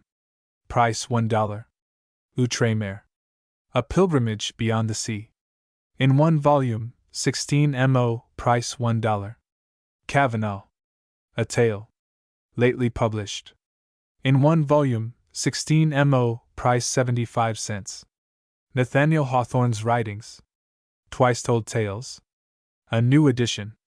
In 2 volume, 16 mo, with portrait, price $1.50.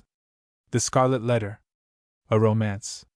In 1 volume, 16 mo, price 75 cents. The House of the 7 Gables. In 1 volume, 16 mo, price $1.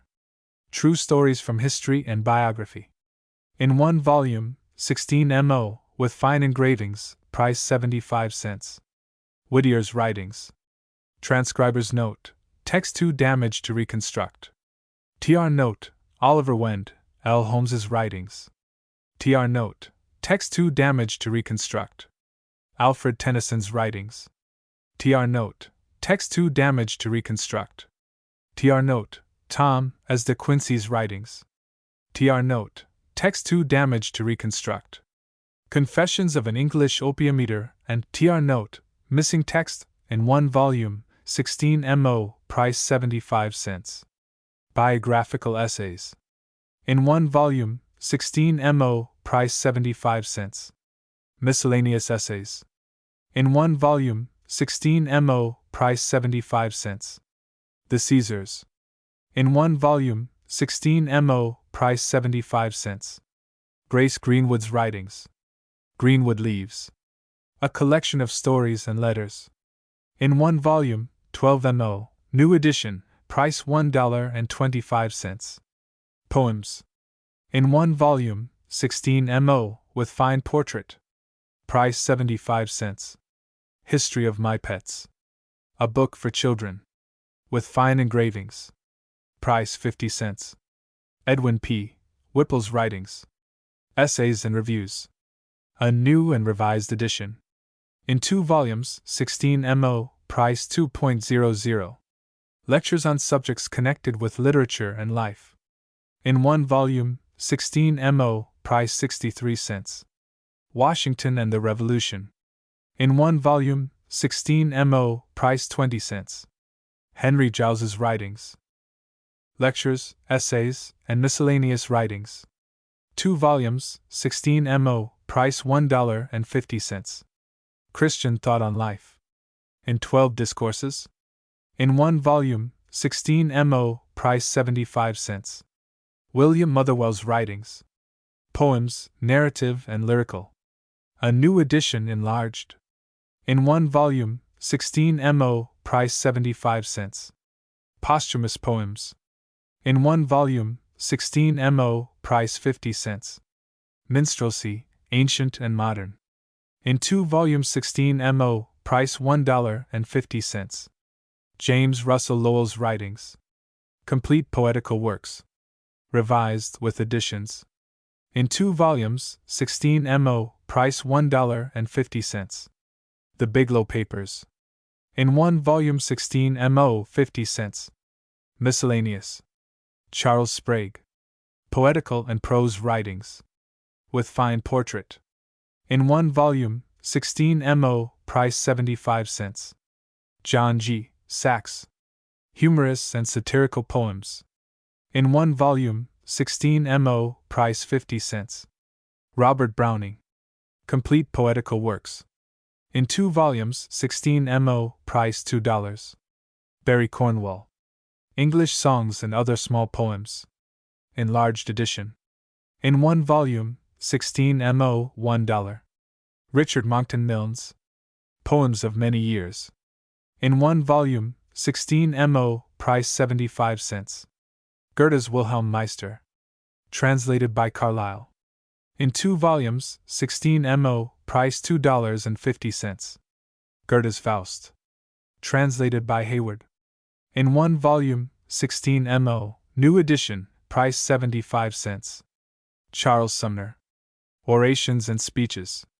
In two volumes, 16mo, price $2.50. George S. Hillard. The Dangers and Duties of the Mercantile Profession. In one volume, 16mo, price 25 cents. Horace Mann. A Few Thoughts for a Young Man. In one volume, 16mo, price 25 cents. Henry T. Tuckerman. Poems. In one volume, 16mo, price 75 cents. Philip James Bailey. The Angel World and Other Poems. In one volume, 16mo, price 50 cents. F.W.P. Greenwood. Sermons of Consolation. In one volume, 16mo, price $1. Memory and Hope. A book of poems, referring to childhood. In one volume, 8vo, price, transcriber's note, missing text. 00. Rejected Addresses. By Horace and James Smith. In one volume, 16mo, price 50 cents. Warreniana. By the authors of Rejected Addresses. In one volume, 16mo, price 75 cents. Alderbrook. By Fanny Forrester. In two volumes, 12mo, price 1.75. The Boston Book. Being Specimens of Metropolitan Literature. In one volume, 12mo, price $1.25. Heroines of the Missionary Enterprise. In one volume, 16mo, price 75 cents. Angel Voices, or Words of Counsel for Overcoming the World. In one volume, 18mo, price 38 cents. The Constitution of Man. By George Combe. 27th edition. In one volume, 12 mo, price 75 cents. Memoir of the Buckminsters, Father and Son. By Mrs. Lee. In one volume, 12 mo. Each of the above poems and prose writings may be had in various styles of handsome binding.